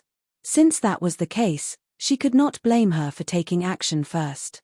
Li Meng tucked her long hair behind her ear and smiled very sweetly. The 3 girls behind her also saw the scene in Burger King. They could not help but exclaim, "It's Helene Vivian. The little boy sitting opposite her is her son." It should be. But Helene Vivian is really something. Look at her, she hasn't changed at all. She's still as beautiful as before. What's the use of being beautiful? Didn't you hear what Li Meng said before? Now she's just a car mechanic. Okay. Since we've met, let's go in and say hello. Let's ask Wei Wei if she wants to have lunch with us. Li Meng's words were very hospitable, making people feel that she had a good heart. In fact, when she pushed open the door in her high heels and walked in, a light flashed in her eyes. There was definitely no kindness in it. Helene Vivian was feeding Ching Chen a burger. The 2 of them ate 1 burger, 1 bite after another. When they ate, they both had a smile on their faces. This was the way mother and son got along. They would first fill their stomachs and wait for Beligaju to come over with Bailey Shangxia after he was done with his work. Then, they would go for a big meal. In short, they were waiting to be fed. These things were definitely impossible for outsiders to know. Therefore, Li Meng took it for granted that Helene Vivian ate the same burger with her son because she couldn't bear to buy it. The ridicule in her heart deepened. She said, "Wei Wei, why did you bring your son to eat this kind of food? It's so unhealthy." Helene Vivian still had fries in her mouth, looking lazy. She glanced at the people who appeared in front of her and didn't say anything. Li Meng asked the 3 female classmates behind her to sit down together and smiled. "These are all people in our class. You remember them, right?" Helene Vivian nodded faintly. In fact, she didn't even recognize all of their faces. However, she couldn't be rude. She still had to answer. The 3 girls glanced at her and then looked at the food on her plate. The corners of their mouths curled up, and they let out an indescribable chuckle. Wei, why did you only order one hamburger? Can you eat enough like this? We're going to eat upstairs. Do you want to eat with us? The food is not expensive. We can have a good meal by spending 300 or 400 yuan per person. Why eat these things here? Chapter 951. Don't be so greedy. I'm the one paying today. Li Meng turned to Hellion Vivian and whispered, Vivian, don't be so shy. We're all old classmates. I'll pay for you. Li Meng's words sounded very enthusiastic. In fact, when it comes to the last point, I'll help you pay for it, it becomes a little more subtle. Yeah. The other three girls also laughed. Since Li Meng is paying, Vivian, don't be so reluctant. Let's go up and order more food. Don't eat a burger with your son so pitifully. At this point, the intelligent Hellion Wei, of course, already understood what they were trying to say. She just found it funny. Did these people think that she couldn't even afford a Burger King? That's why she bought a burger. Did Hellion Vivian look like she was poor? Qing Chen also noticed the current situation, but he didn't say anything. These stupid humans weren't worth his time. In short, in their minds, he was already a little bumpkin. No matter what he said, he was poor. Qing Chen sighed silently. He looked at himself from head to toe. He didn't have any branded clothes. The clothes he was wearing were sent by Uncle Tang. He said that they were custom-made. There wasn't even a logo on them. Then, he looked at little fatty Cheng who was staring at him eating fries. Qing Chen suddenly felt that there was a reason why he was mistaken for being poor.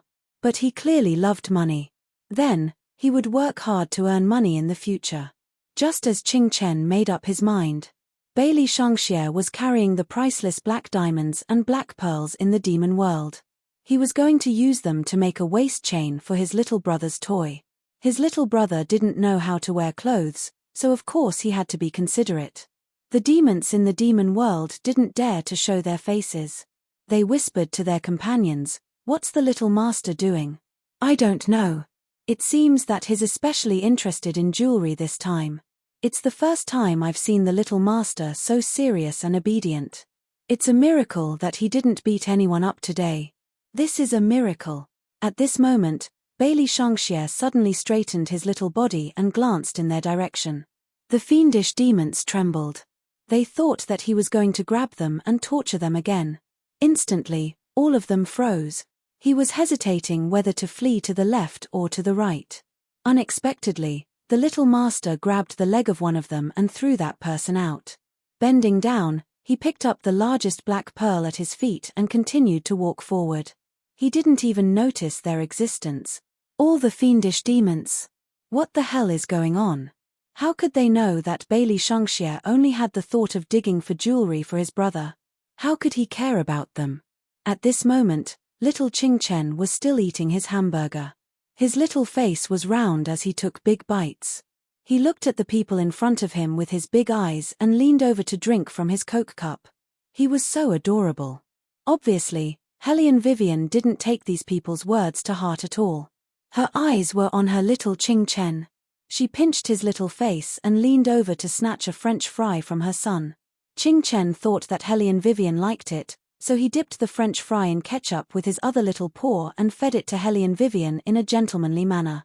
Then, he turned his head and said to Li Meng, "Thank you for the invitation, Auntie. But my mother and I prefer to eat French fries. So, Auntie, you can go up and eat by yourselves." Qing Chen's voice was cold, but he said it politely. Li Meng couldn't find any fault with it. On the other hand, little fatty Cheng was furious when he saw Qing Chen.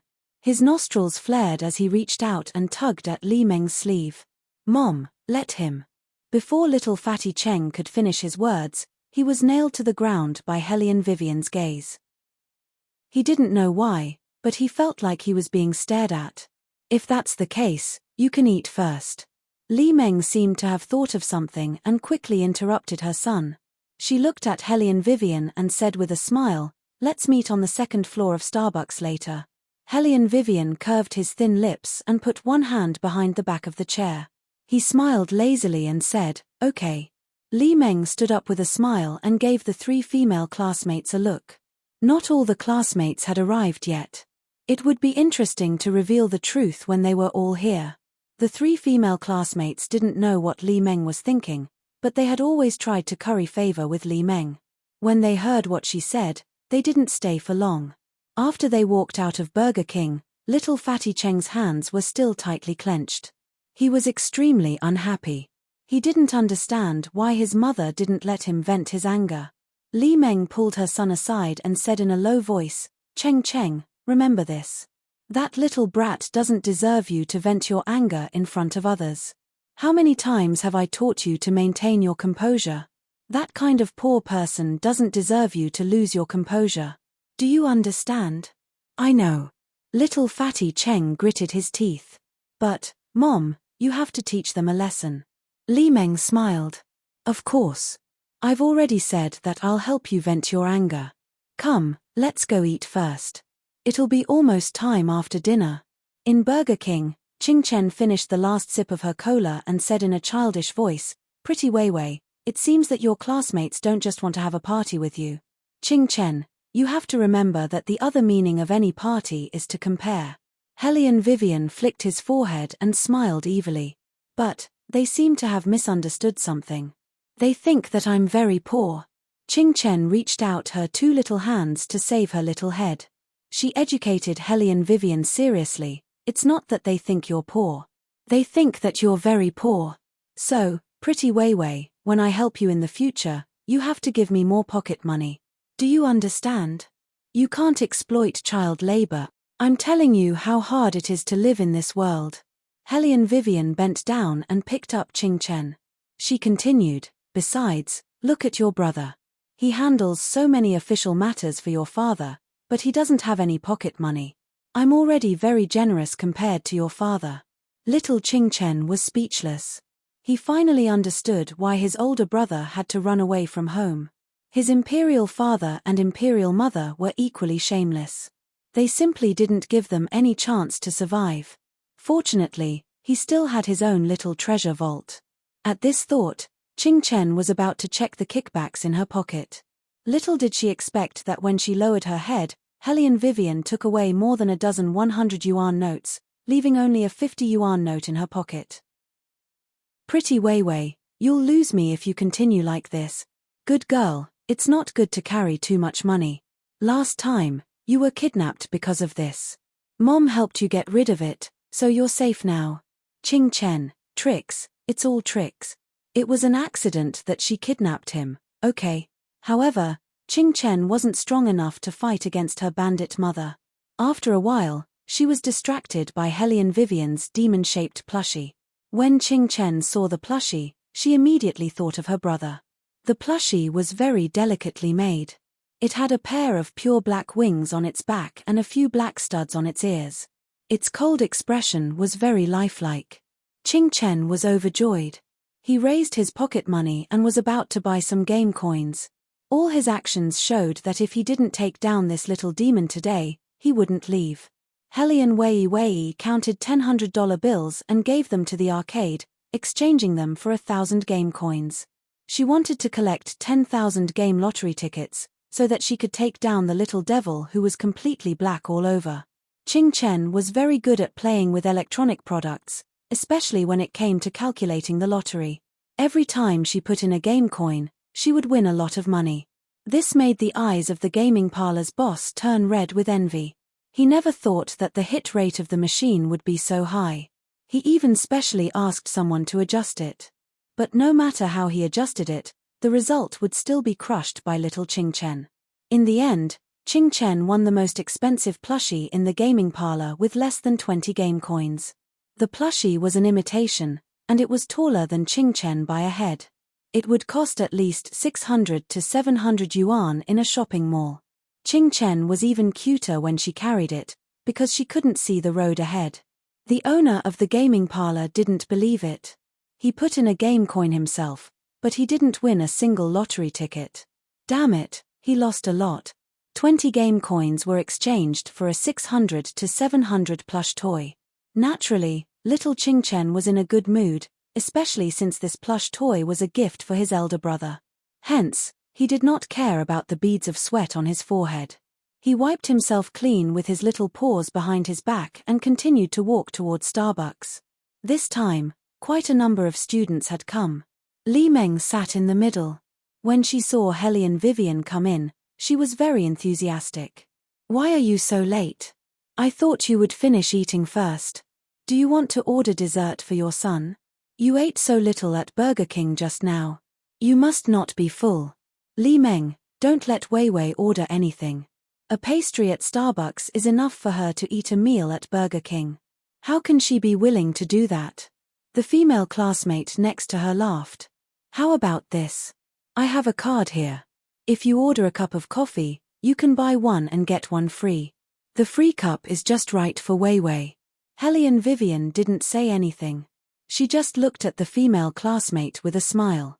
The corners of her eyes were raised, and with the half-smile in her eyes, it added a bit of charm to her face.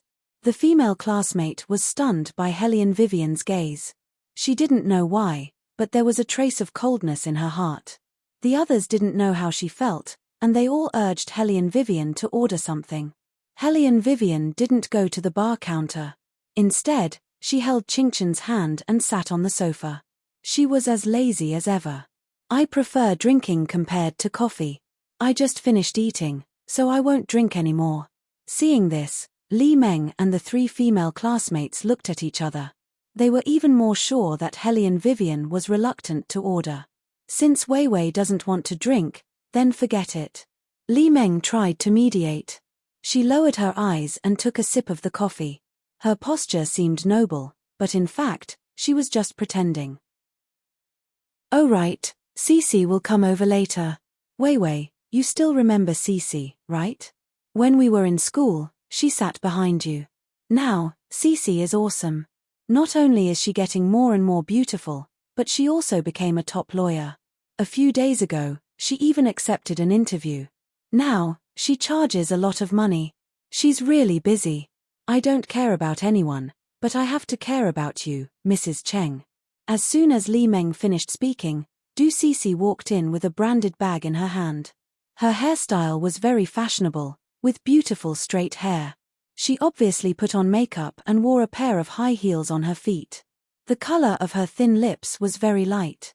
Although she looked like a pretty girl from a humble family, she exuded a sense of professionalism. Probably because she was born in the South, she looked very petite and cute. However, in fact, her eyes were not harmless at all. After she entered the door, she glanced at Hellion Vivian. Then, she pretended to look away casually and started to talk and laugh with everyone. When someone asked her what she wanted to drink, Du Cece deliberately said the name of the cappuccino in English. Her pitch was very high. "Cece's English is really good." Someone sighed. "I could speak a few words in English when I was in university, but after I graduated, I haven't spoken English like this." Du Cece took a sip of coffee. "My English is just average. Li Meng's is the best. Don't you know who her husband is? He's a manager of a multinational company. His friends and clients are all foreigners. When I come across rare words, I have to ask Li Meng to translate them." Hey, don't think that I can't tell that you're flattering me," Li Meng warned her, but there was a smile in her eyes. Obviously, she liked this kind of compliment. Qingchen, who was raised by 6 rough men, 2 of whom were foreigners, looked at them from the side. She really did not understand. She just ordered a cup of coffee. How could it show that her English was good? If they saw that Beauty Wei Wei used English to fight a lawsuit in America, wouldn't they go crazy? Qingchen felt bored, so she started to play with the little devil in her arms. After playing with him for a while, she turned her head and whispered to Hellion Vivian, "When will brother come?" "He said that he will come after the small dinner table is over." "If I'm not in school, will brother not be able to find me?" Before Hellion Vivian could say anything, Du Cece, who was beside her, said, "Wei Wei, how about you? We've been talking for so long, but I still don't know where you're working now." Chapter 952. Du Cece's voice was not loud, but it was clear enough. It was as if she deliberately wanted the few male students who were sitting next to them to hear her. It was true that most of the male students only arrived at night. However, Ducisi couldn't help it when she saw that the woman's face was still so eye-catching. She wanted to let them know as soon as possible that no matter how beautiful the woman was, she was just a car mechanic. She didn't even have a graduation certificate. Cece, how could you forget? Didn't I tell you before? Li Meng pulled Ducisi's sleeve. She looked like she found it difficult to tell Hellion Vivian's occupation. Ducisi quickly waved her hand. I'm sorry, Wei Wei. I tend to make mistakes when I'm busy. Li Meng told me before that you're now repairing cars at a car shop. You have to take care of your child alone. It's really tough. In fact, if you have any difficulties, you can tell us. We'll think of a way to help you. Repairing cars? One of the male students couldn't believe it. He turned his head and asked, Wei Wei, are you really repairing cars now? She was the goddess of their school. She was a talented girl in the law department. She was better than the most handsome guy in school at that time in every subject. She was so mysterious. They thought that she had some kind of family background. They didn't expect that she was repairing cars now. Hellion Vivian was very magnanimous. She hugged Qing Chen with one hand and leaned on the sofa. She crossed her slender legs and said, Yes, if you have any problems with your cars in the future, you can come to my shop to repair them. In addition to repairing cars, I have a side job. However, that side job is not suitable for you. She said that she was still a car mechanic during the day. Ducisi sneered in her heart. What side job? She was just pretending to be mysterious. She had heard from Li Meng that this person couldn't even afford a car. Perhaps he was even renting a house in the capital. Sigh, fate really makes fools of people. Ducisi sighed. Wei Wei, I thought you went abroad to study. I haven't seen you for so many years. Everyone thinks that you can work in the court. Why are you repairing cars? Hellion Vivian curved her thin lips, because compared to working in the court, I think repairing cars is more interesting. Interesting? Ducisi couldn't hide her amusement. But soon, she said, I heard from the professor that you haven't even gotten your graduation certificate. It's really a pity. If you still have a degree, I can help you with my resources in the industry. I can even let you be an assistant. Assistant? Qing Chen remembered that when the big law firms in China heard that Beauty Vivian was going to stay in China, they sent her several contracts, but she threw them into the trash can.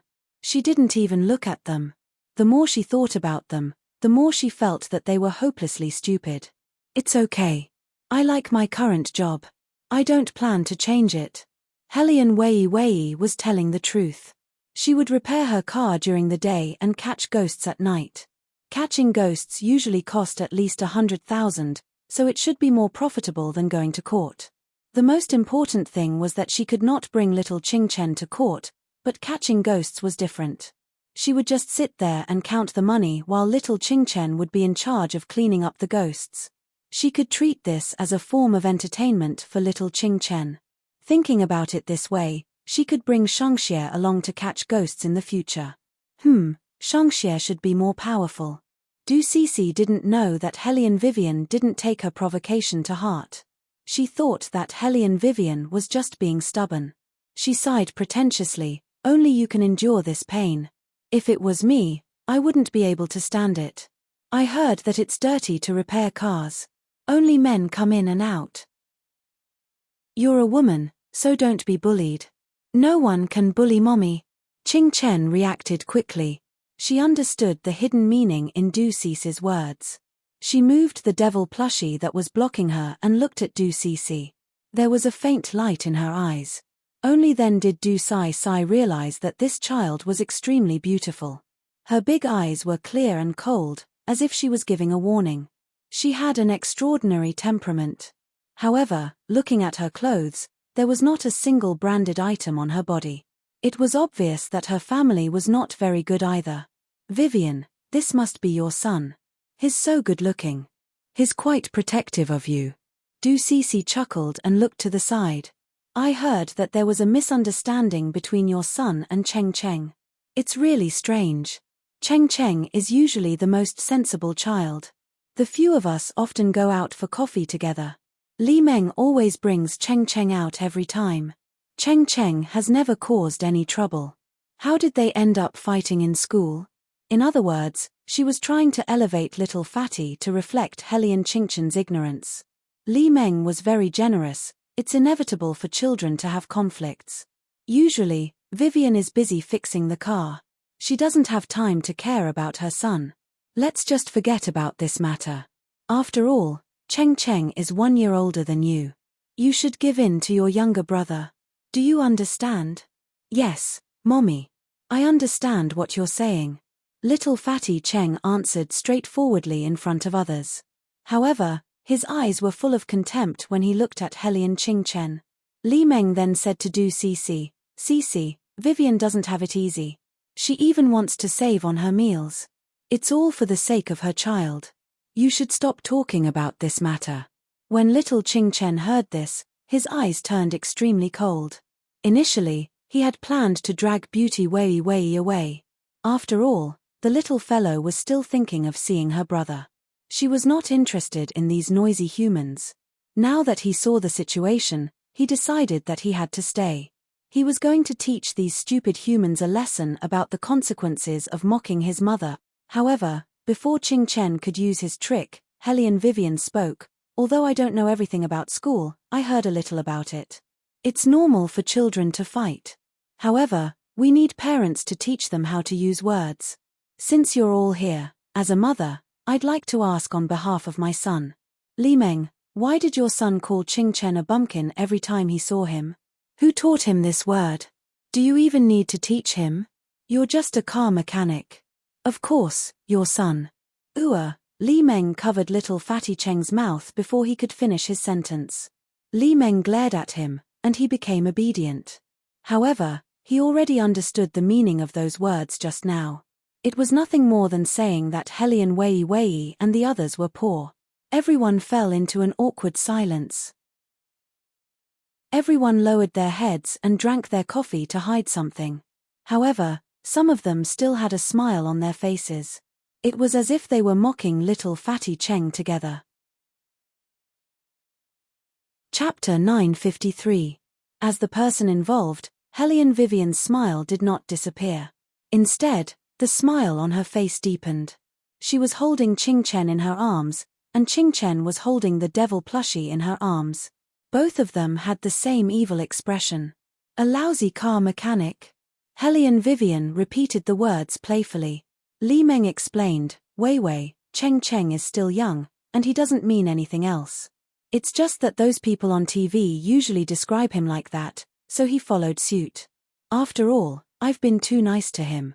I've always wanted him to experience the life of other families, but his father taught him to do more useful things since he was young so that he could do more business in the future. In his impression, he naturally thinks that there is no future in car mechanics. In fact, he can do any kind of work, right?" This explanation was not an apology at all. It was more like she was shirking responsibility. It was as if she could not blame her son for this incident. After all, car mechanics were a profession with no future. This reminded Helian Vivian of the popular bridesmaid incident on Weibo not long ago. After the incident, some people also posted statements like this. They did not apologize properly when they should. After reading the whole article, they were shirking responsibility. But as the victim, they had to be the first to say sorry sincerely. This kind of rule was very common in society. But it did not mean that people would not speak up about it. Perhaps Li Meng thought that her family was rich and powerful, her father was in power, and she married a good man. That was why she had a different explanation for this kind of thing. Moreover, she was confident that as long as she said it, there would definitely be people seconding her. As expected, as soon as Li Meng's voice fell, the female classmate who had just eaten with her laughed. "Wei Wei, you really can't blame Cheng Cheng for this. Cheng Cheng grew up in an excellent environment. You should also know that he is a veritable second-generation official. The people he usually meets are similar to him. Once he goes to school, he can't adapt to it. Sigh, speaking of these things, it's fate.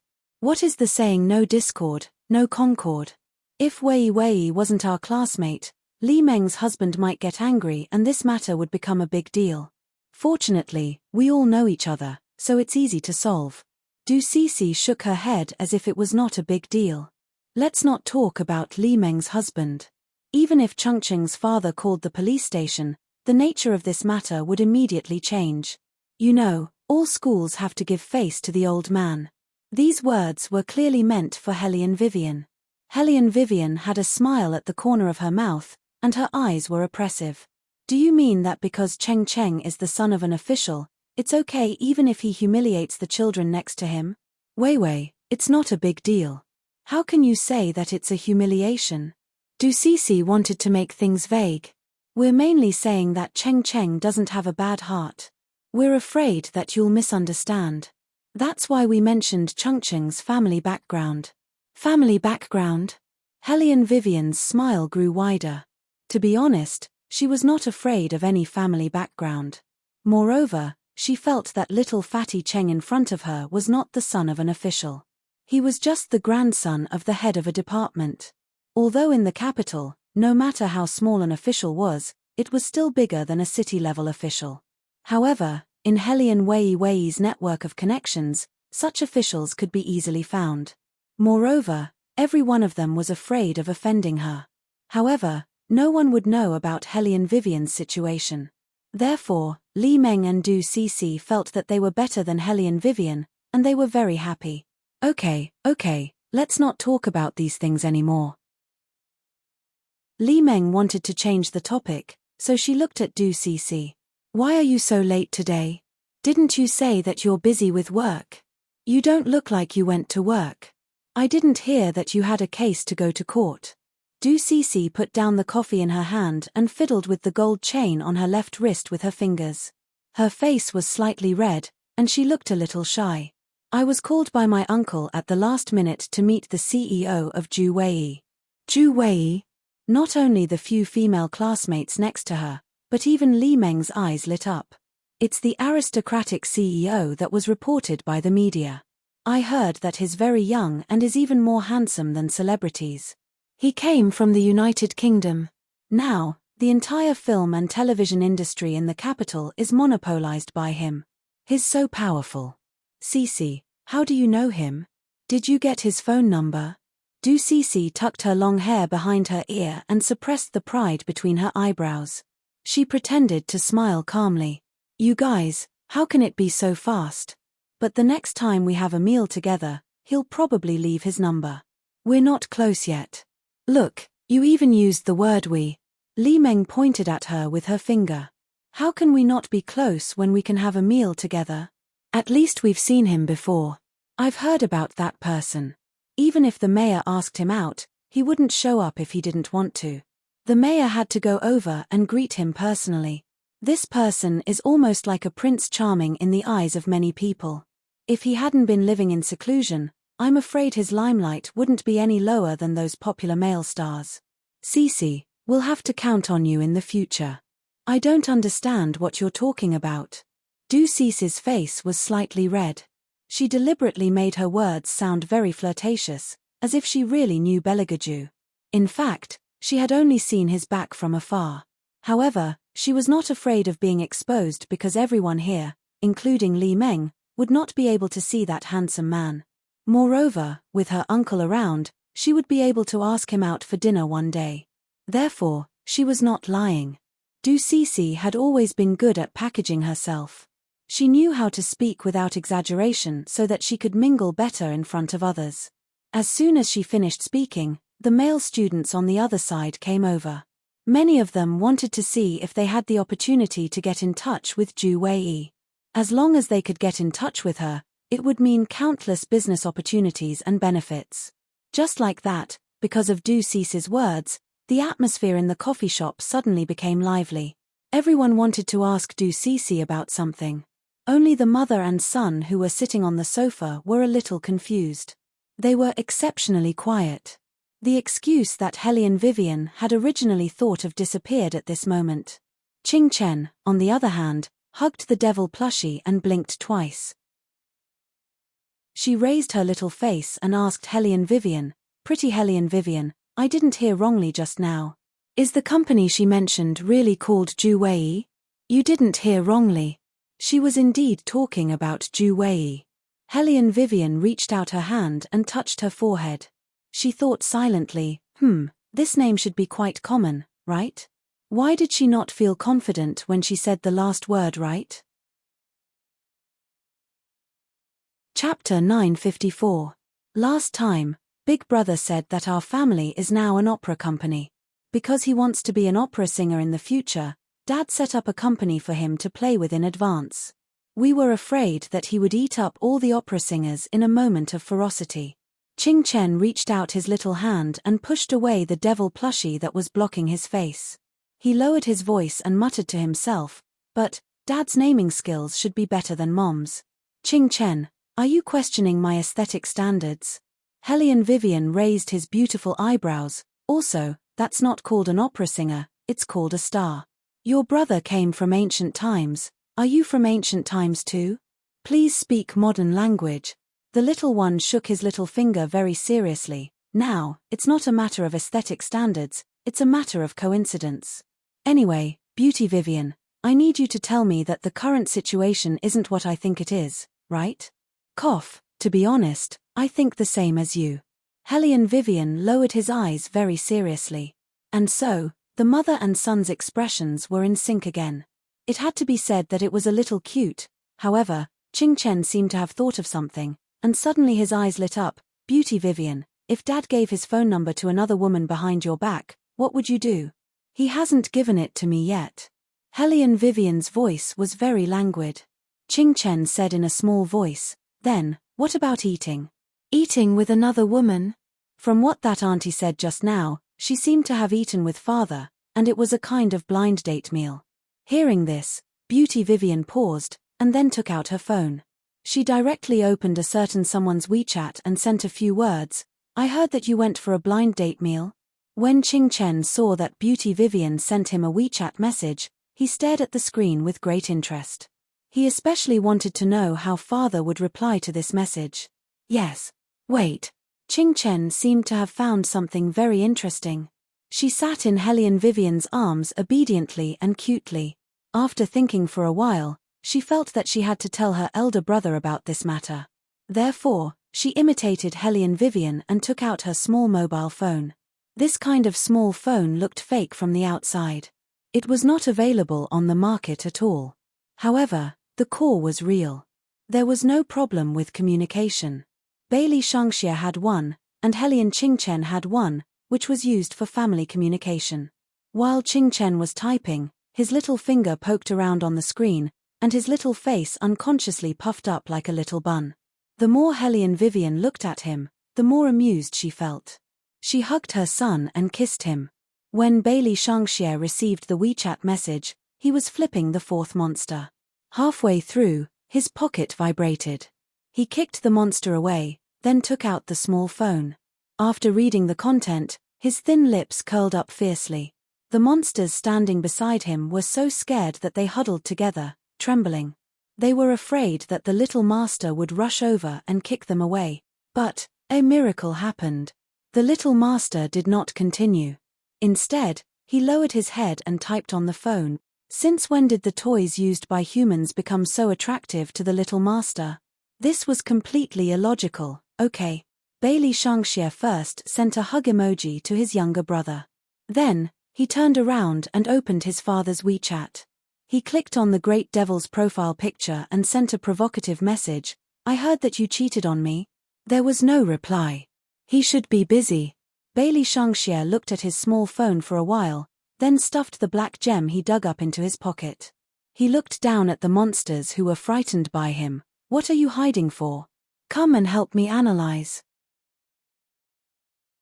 If my father cheated, how should I take my mother and younger brother to a faraway place?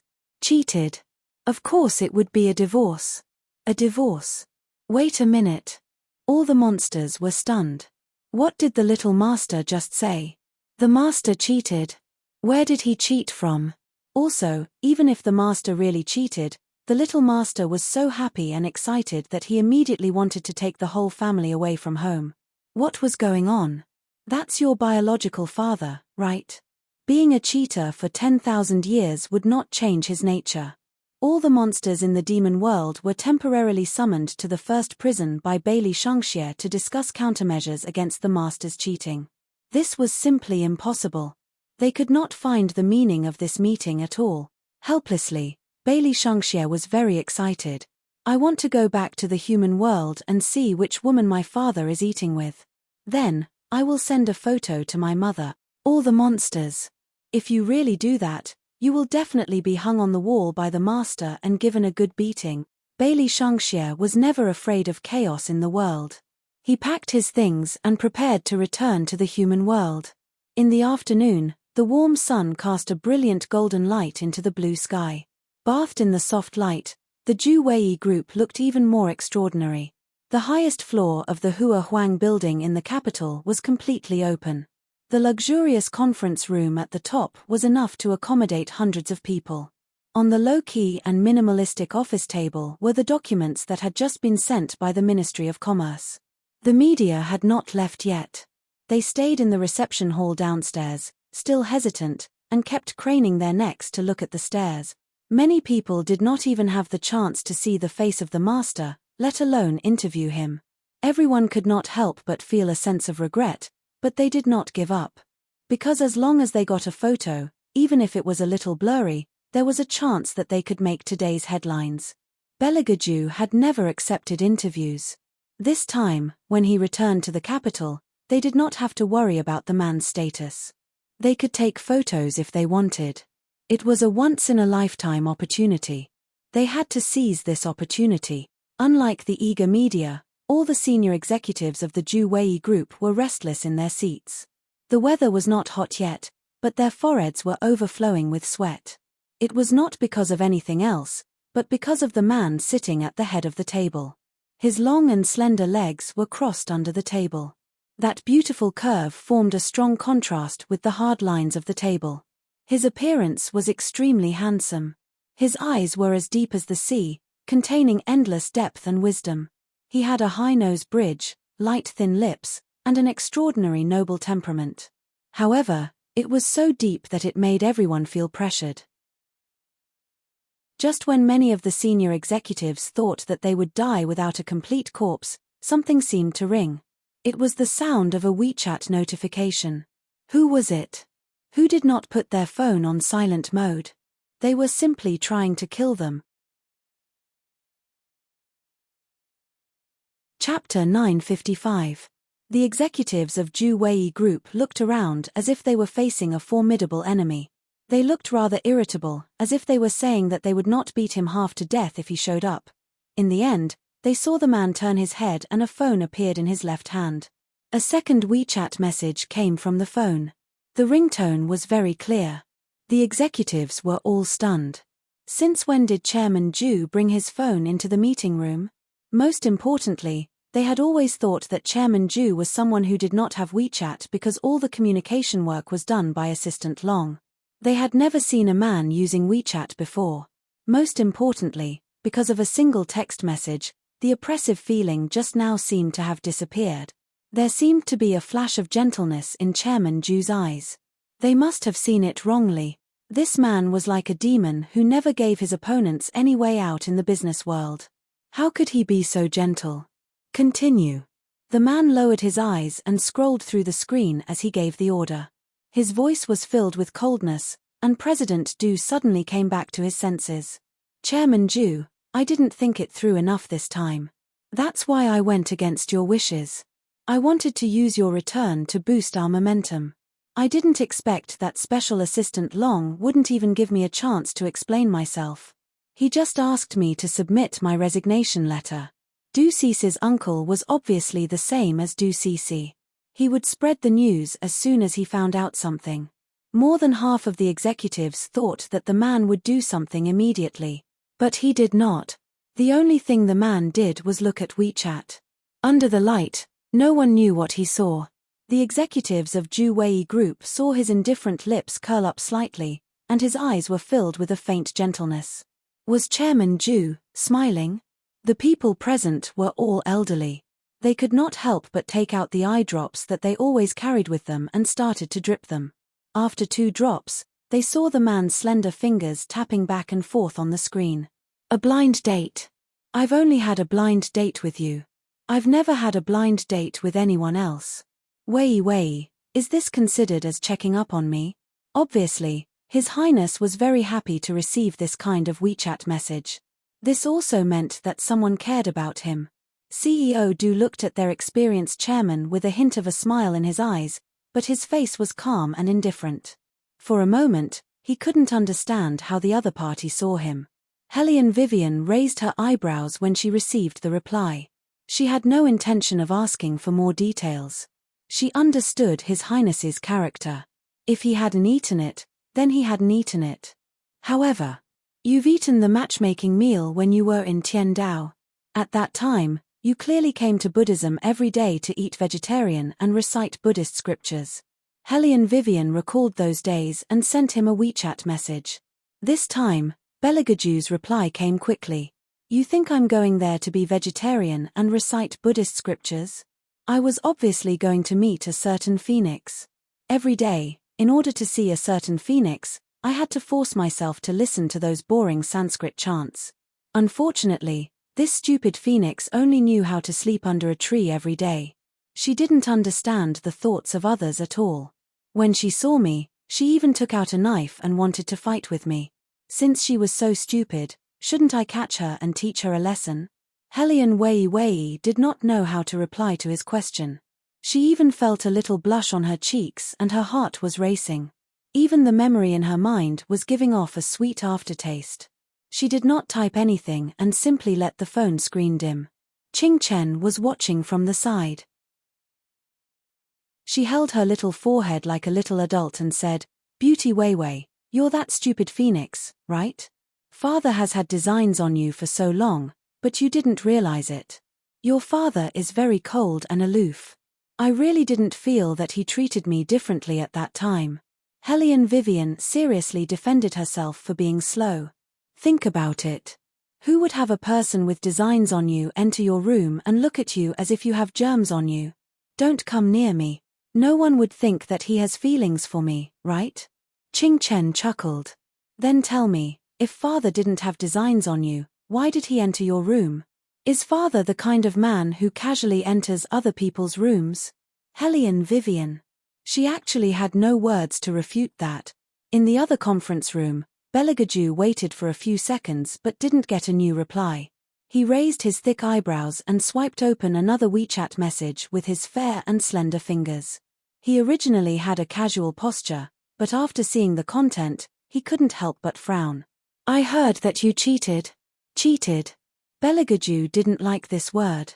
It was one thing to be checked by Wei, but it was another thing to be suspected of cheating. However, Wei would never ask him this kind of thing for no reason. Something must have happened. Belagaju didn't waste any time and made a call. If you want to come back before dinner, you better tell me everything you know. Otherwise, I don't mind letting you stay underground for a while. Bailey Shangxie. I have an appointment with my younger brother to have dinner together. When Bailey Shangxie said this, he took a step forward and stepped on the leg of a big monster. His expression was particularly vicious. Oh!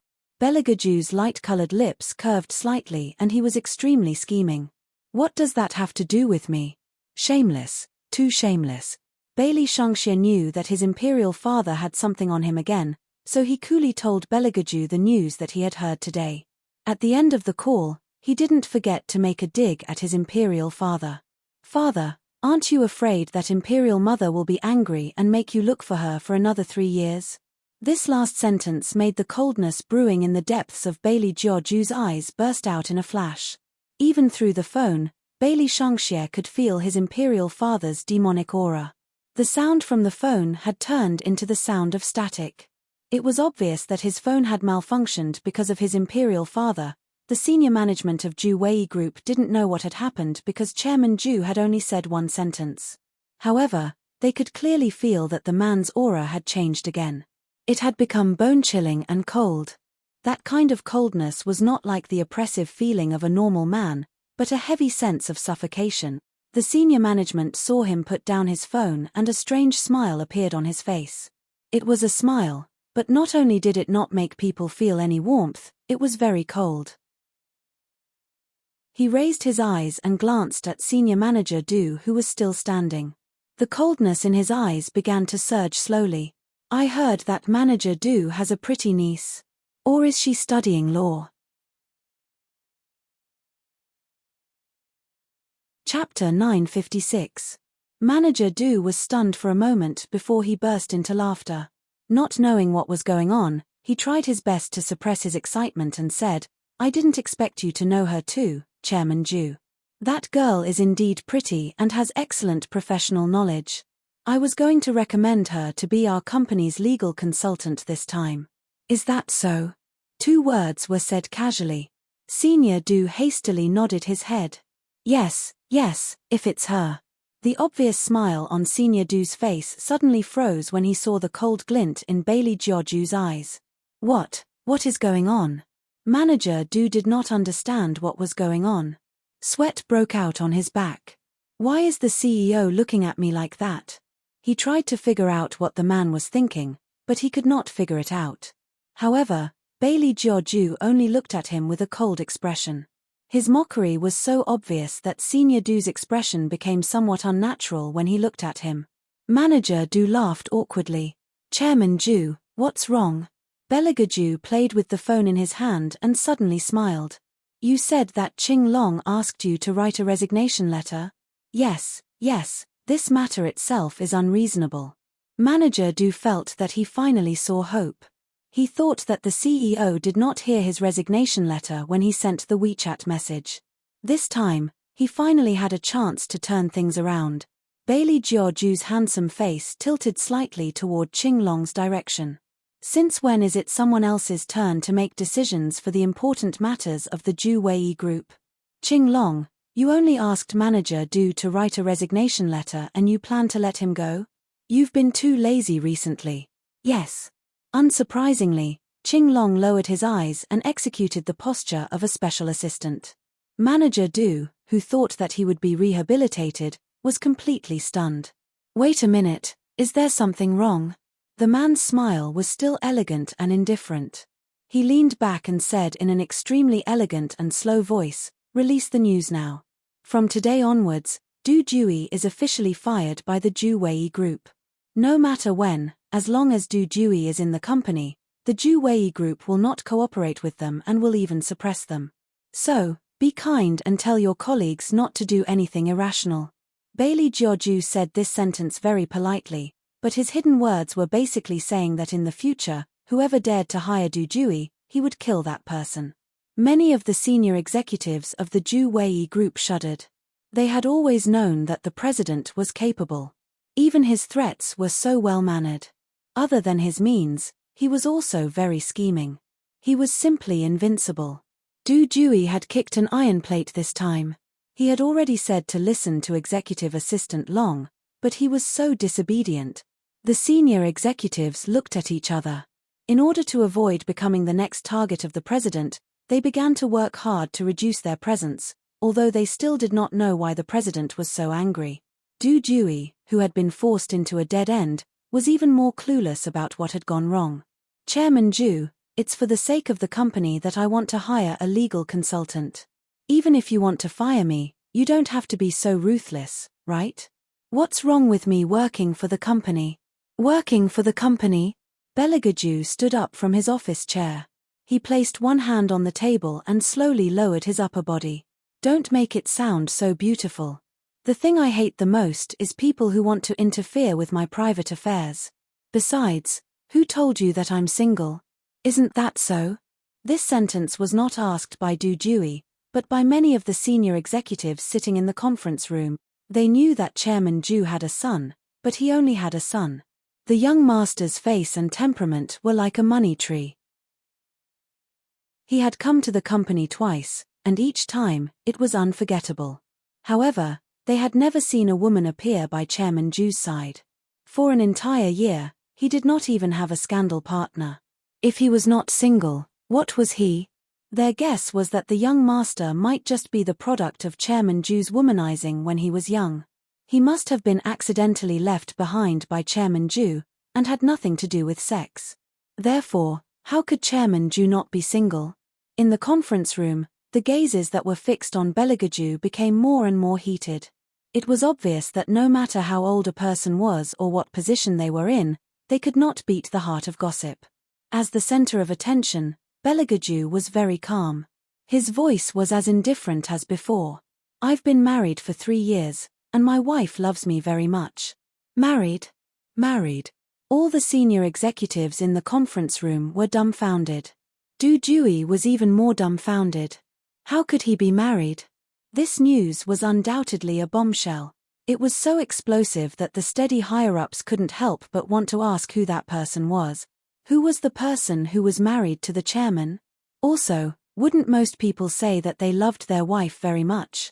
Why was it the complete opposite when it came to Chairman Ju? Perhaps only Chairman Ju could say that his wife loved him very much.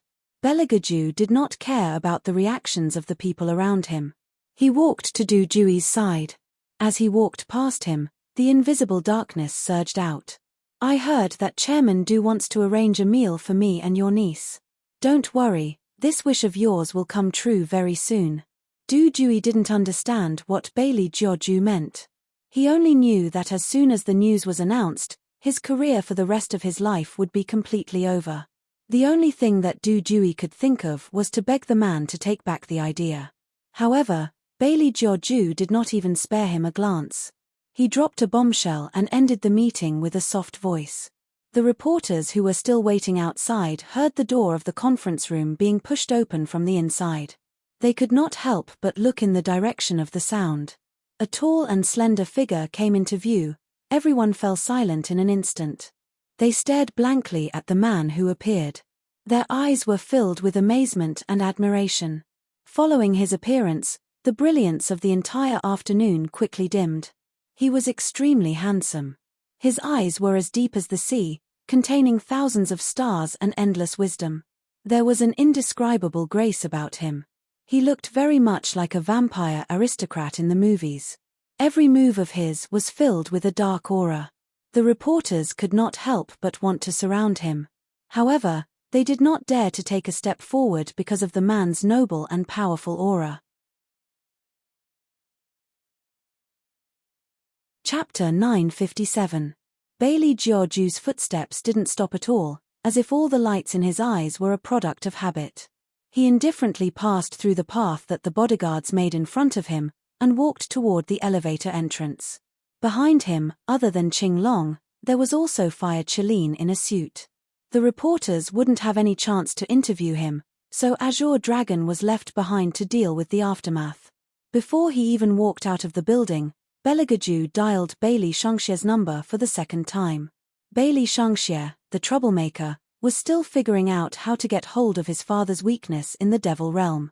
When his phone rang, he raised his eyebrows slightly and said with a cool expression, "Hello? If you want to return to the human world now, then give your mother a call immediately. Tell her that you want to see her." When facing his son, Beligaju didn't hide his true intentions at all. Bailey Shangxie narrowed his blood-red eyes. Mother is still at a class reunion right now. If I see her, I'll disturb her. Dad, just admit it. You clearly want to see her yourself, then go to her class reunion to see if there are any potential love rivals.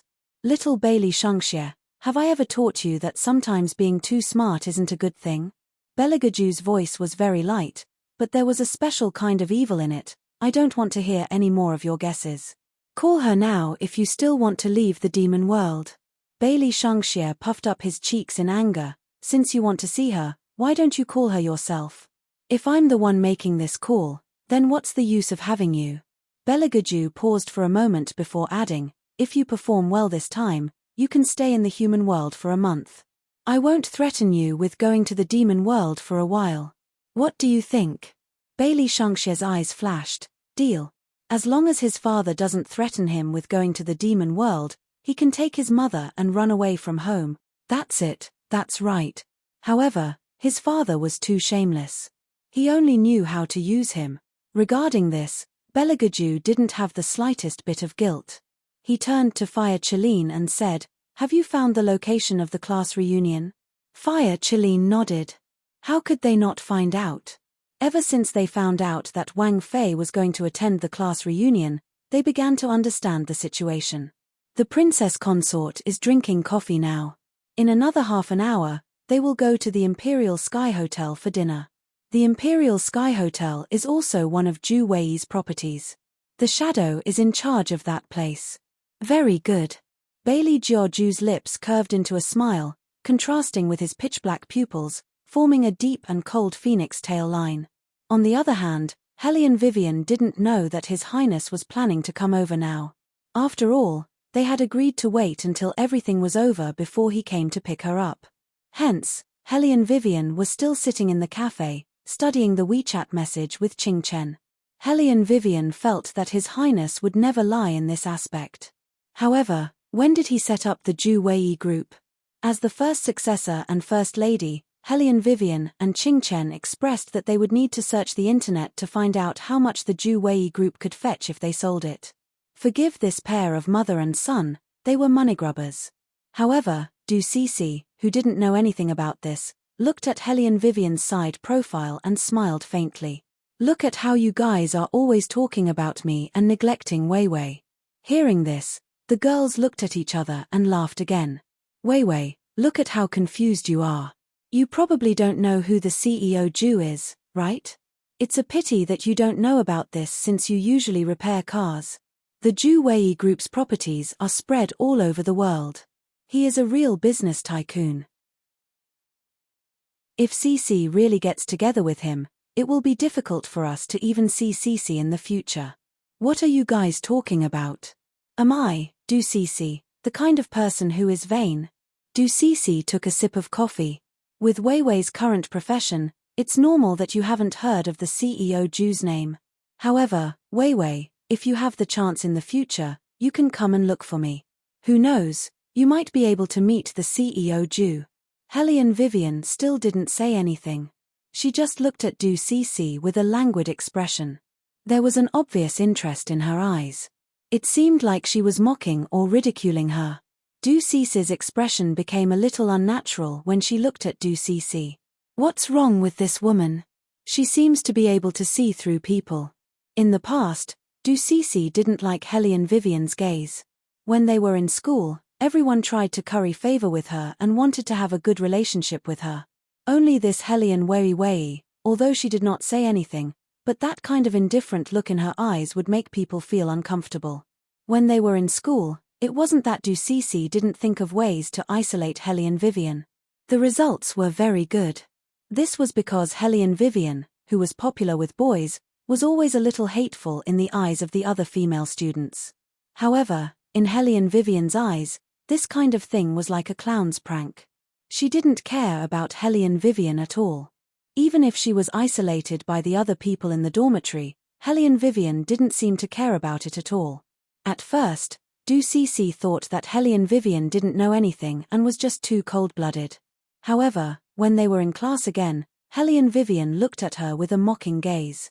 It was as if Hellion Vivian had seen through everything. Hellion Vivian's gaze at that time was just like how it was now. Du Cece secretly clenched the coffee cup in her hand. What kind of joke is this? What right does Hellion Vivian have to mock me now? She's just a lousy car mechanic who has a son who doesn't even know his father. How can such a woman be qualified to look at me condescendingly? Du Cece changed her mind and said, speaking of blind dates, Wei Wei, it's really hard for you to raise a child by yourself now. Have you ever thought of finding someone to take care of you? Wei Wei, don't blame me for being blunt. We're all old classmates. I'm saying this for your own good. Back then, you were a talented law student in our faculty. Many people would worship you whenever you looked back and smiled. But now, we're not young anymore. You have a child by your side. Don't be too picky. If you continue to be picky, it'll be too late for regrets when you're old. How are you going to live in the future? You can't just rely on your car repair job. Cece, you're right. Li Meng looked at Du Cece's eyes and smiled. Wei Wei, no matter what you did in the past, it's all in the past now. The resources we know here are all good. If you really can't do it, we still have the resources from our male classmates. We can ask them out to meet you. With Wei Wei's appearance, it's still possible to find an ordinary worker. However, since you have a son, you have to lower your expectations. Chapter 958.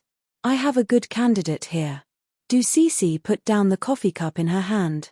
Her gaze was leisurely, and there was a hidden meaning in her smile. He's a colleague from our law firm. Although he's only an assistant now, there's a high possibility that he'll be promoted to a full member in the future. Although he's a little chubby, he's very down-to-earth and knows how to work. He's quite a good match for Wei Wei. After the gathering is over, I'll introduce him to Wei Wei. Hello. You're at the Emperor Hotel? Let's go there now. Duceci was very gentle when she was on the phone, and there was even a smile on her face. She nodded while putting the things into her bag. After exchanging a few pleasantries, she ended the call. Then, she said to the dozen or so classmates in the coffee shop, the private rooms at the hotel are ready. Senior Xiao is waiting for us. Let's go over now. Hurry up and pack up. Hearing the name of Senior Xiao, a few of the female classmates were moved even though they were no longer students. Li Meng did not forget her initial purpose. During this class reunion, she wanted to completely embarrass Hellion Vivian in front of that man. Now that everyone was present, the show was about to begin. Li Meng turned her head and exchanged a glance with Du Sai. The two of them were well aware of what they wanted to do. The female classmate at the side was inevitably excited. Senior Xiao has never participated in a class reunion before. Why is he here this time? He picked up Li Meng's call and specially flew back from abroad. It's really difficult to meet young Master Xiao. Duceci smiled and walked out. She did not forget to reveal a little something in her words. Fortunately, we all live in the same military compound, so we can get together once during the new year. The people around them were discussing the appearance of Senior Xiao. Only Qing Chen was holding her devil plushie shakily and asked her mother in a low voice, "Beauty Wei Wei, why didn't you tell them that the CEO Jew that you've never heard of before is actually my father?" Little Qing Chen, I think you saw it. Before I could say anything, they were already planning to change locations. Hellion Vivian smiled and picked up her son. What's more, aren't you curious about what happened between Miss Du and His Highness? Qing Chen. You're the one who's curious. Also, pretty Wei Wei, did you know that the corners of your eyes were very cold when you said that? Qing Chen was carried out of the coffee shop by his mother. Because he was not able to walk steadily, his face was adorable. Li Meng stopped and said to Hellion Vivian, "Vivian, don't you have a car? Do you want to take my car? It's not far, only about 10 minutes, but it's a bit far if you walk." Qing Chen and Cheng Cheng can talk in the car. Little fatty Cheng, who was called out, glanced at Hellion Qing Chen. When the male students heard that Hellion Vivian did not have a car, they also stopped. Hellion Vivian looked at the smile on Li Meng's face. She knew very well what Li Meng's intention was. However, Hellion Vivian would never take this kind of boring comparison to heart. She calmly hugged Qing Chen and said, "It's okay, I came here by bike. It's very fast." Bike. Duceci turned around, as if she had never heard the word bike before. Li Meng continued, "Wei Wei has a motorcycle. All right, let's meet at the Royal Hotel." Motorcycle? Some of the students looked at Hellion Vivian with a different expression. Hellion Vivian raised her eyebrows and smiled. "Why? Is it strange to have a motorcycle?" "No, it's not strange. We just didn't expect you to be so poor." The female students smiled awkwardly. The male students also understood in their hearts. They turned around and continued to walk to the parking lot. Obviously, they had been brainwashed by Duceci and Li Meng's words. They thought that Hellion Vivian's motorcycle was similar to a delivery motorcycle. However, they did not expect that Hellion Vivian was riding a limited edition BMW Tomahawk that every man wanted. Since the parking lot was different, they did not know much about Hellion Vivian until they arrived at the Royal Hotel. However, they originally thought that Hellion Vivian would be late because she was riding a motorcycle. Unexpectedly, when they walked into the lobby, Hellion Vivian was already waiting there. Her waist-length chestnut hair was as beautiful as seaweed. Standing in the middle, she was very eye-catching. All the students had to admit that no matter how poor she was, her beauty had seeped into every detail with the passage of time. They could not help but chase after her. A large number of students were brought in by Xiao Zifeng. Du Cixi and Li Meng bent their heads and were talking to him. The man was undoubtedly very good-looking. His well-ironed suit outlined his elegance perfectly. His voice was also low. It was not difficult to see the charm that he was exuding. Although he was not talking to Li Meng, there was a faint blush on Li Meng's face. Suddenly, Xiao Zifeng stopped in his tracks. His good-looking deep eyes stared at a spot in the lobby. There was an obvious fluctuation in his eyes. Others could not see this, but Li Meng, who was standing next to him, saw it clearly. The shyness in her heart immediately turned into unwillingness and jealousy. Before Xiao Zifeng walked over to greet them, Li Meng and Du Cixi walked in front of Helly and Vivian. "Vivian, we didn't expect you to arrive earlier than us. The car is fast." Helly and Vivian's voice had always been very calm. However, what she said this time was true.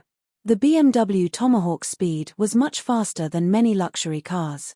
Li Meng did not care whether her car was fast or not. It was just a broken motorcycle, and a second-hand one at that.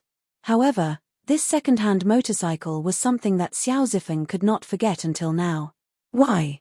Thinking of this, Li Meng smiled and looked back at Xiao Zifeng. "Zifeng, you haven't seen Vivian for a long time, right? It wasn't easy for me to invite her here. She's having a hard time raising a child by herself. Du Cixi and I were just talking about introducing someone to her. If you have any good resources, share them with us." "Good resources?" Xiao Zifeng smiled and his eyes dimmed. "Let me think about it. Did she already have a child?" Xiao Zifeng could not imagine that anyone would be willing to abandon Helly and Vivian after getting her. Was he too late? Chapter 959. No, it was not too late. Xiao Zifeng stared at the person in front of him. He had been waiting for this person for 5 years. In those 5 years, he had used all kinds of methods to look for her. He had even used his family's connections. However, he still could not find her. That year was probably the year when he was least motivated. He regretted not telling this person that he liked her when they were still in school. Since the first time she had surpassed him in her oral exam, he could not help but fall in love with this woman. Although he did not say it out loud, those who were familiar with him knew that he had Helly and Vivian in his heart. Originally, he thought that this love was just a youthful obsession. After all, it was because the other party's professional knowledge was better than his that he slowly took her to heart. In the beginning, their relationship was not very harmonious. He could not find a way to get close to her. There were too many people around him, and he couldn't even properly dispel this kind of fondness. Xiao Zifeng thought that as long as he got close to any talented woman, it might be destroyed because of all kinds of things. Perhaps he would not like her. He would like her so much that his heart would heat up because he could see her today. Xiao Zifeng had been a very thoughtful person since he was young. It was related to his family background. He was much more mature than his peers and knew what he wanted in the future. Helly and Wei was probably the only variable that he had encountered so far. He wanted to suppress this change, so he planned to get close to Helly and Vivian. However, the closer he got, the more he could not control himself. At that time, he knew that he was done for. Du Cixi saw through Xiao Zifeng's feelings clearly. They lived in the same compound. She used to like this son of a major general in the military compound. In her impression, this person was very calm no matter what he did. Although they lived in the same courtyard, the other party's status was much higher than hers. He was undoubtedly the leader of the youngest generation in the entire military compound. Even those who came from the military compound had to call him Master Xiao. However, such a man actually asked her one day if she had Helly and Vivian's contact information with trembling eyes. That day, Du Cixi was still happy that she was able to invite him to her birthday party. Xiao Zifeng's words were like a basin of cold water that extinguished all her thoughts. From that day onwards, Du Cixi, who originally disliked Helly and Vivian, hated this woman even more. At that time, she and Li Meng were already very close. She knew that her good friend also liked Xiao Zifeng, so she intentionally leaked the news to him. Sure enough, the effect appeared quickly. With Li Meng's help, they successfully stopped most of the female students from talking to Helian Wei. Especially in the dormitory, ostracizing someone would hurt her the most.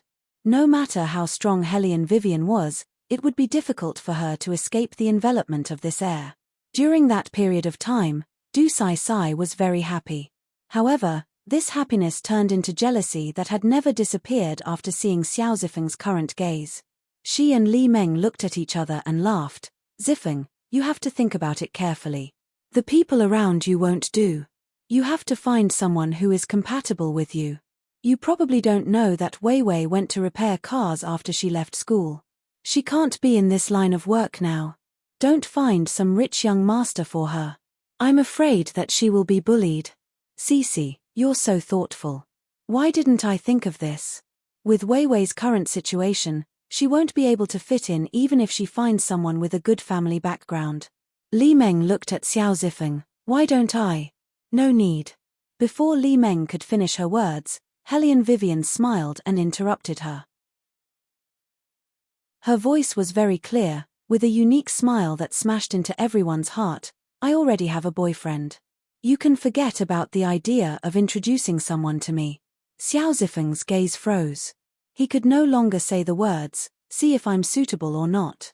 He could only look at Helian Vivian with mixed emotions. When the bitterness in his heart reached the tip of his tongue, it actually stung a little. Unlike Xiao Zifeng's feelings, Li Meng's thoughts were very direct. She had sent people to ask around in school. The teachers and the teaching director said that Helian Vivian even went through the procedures for her son by herself.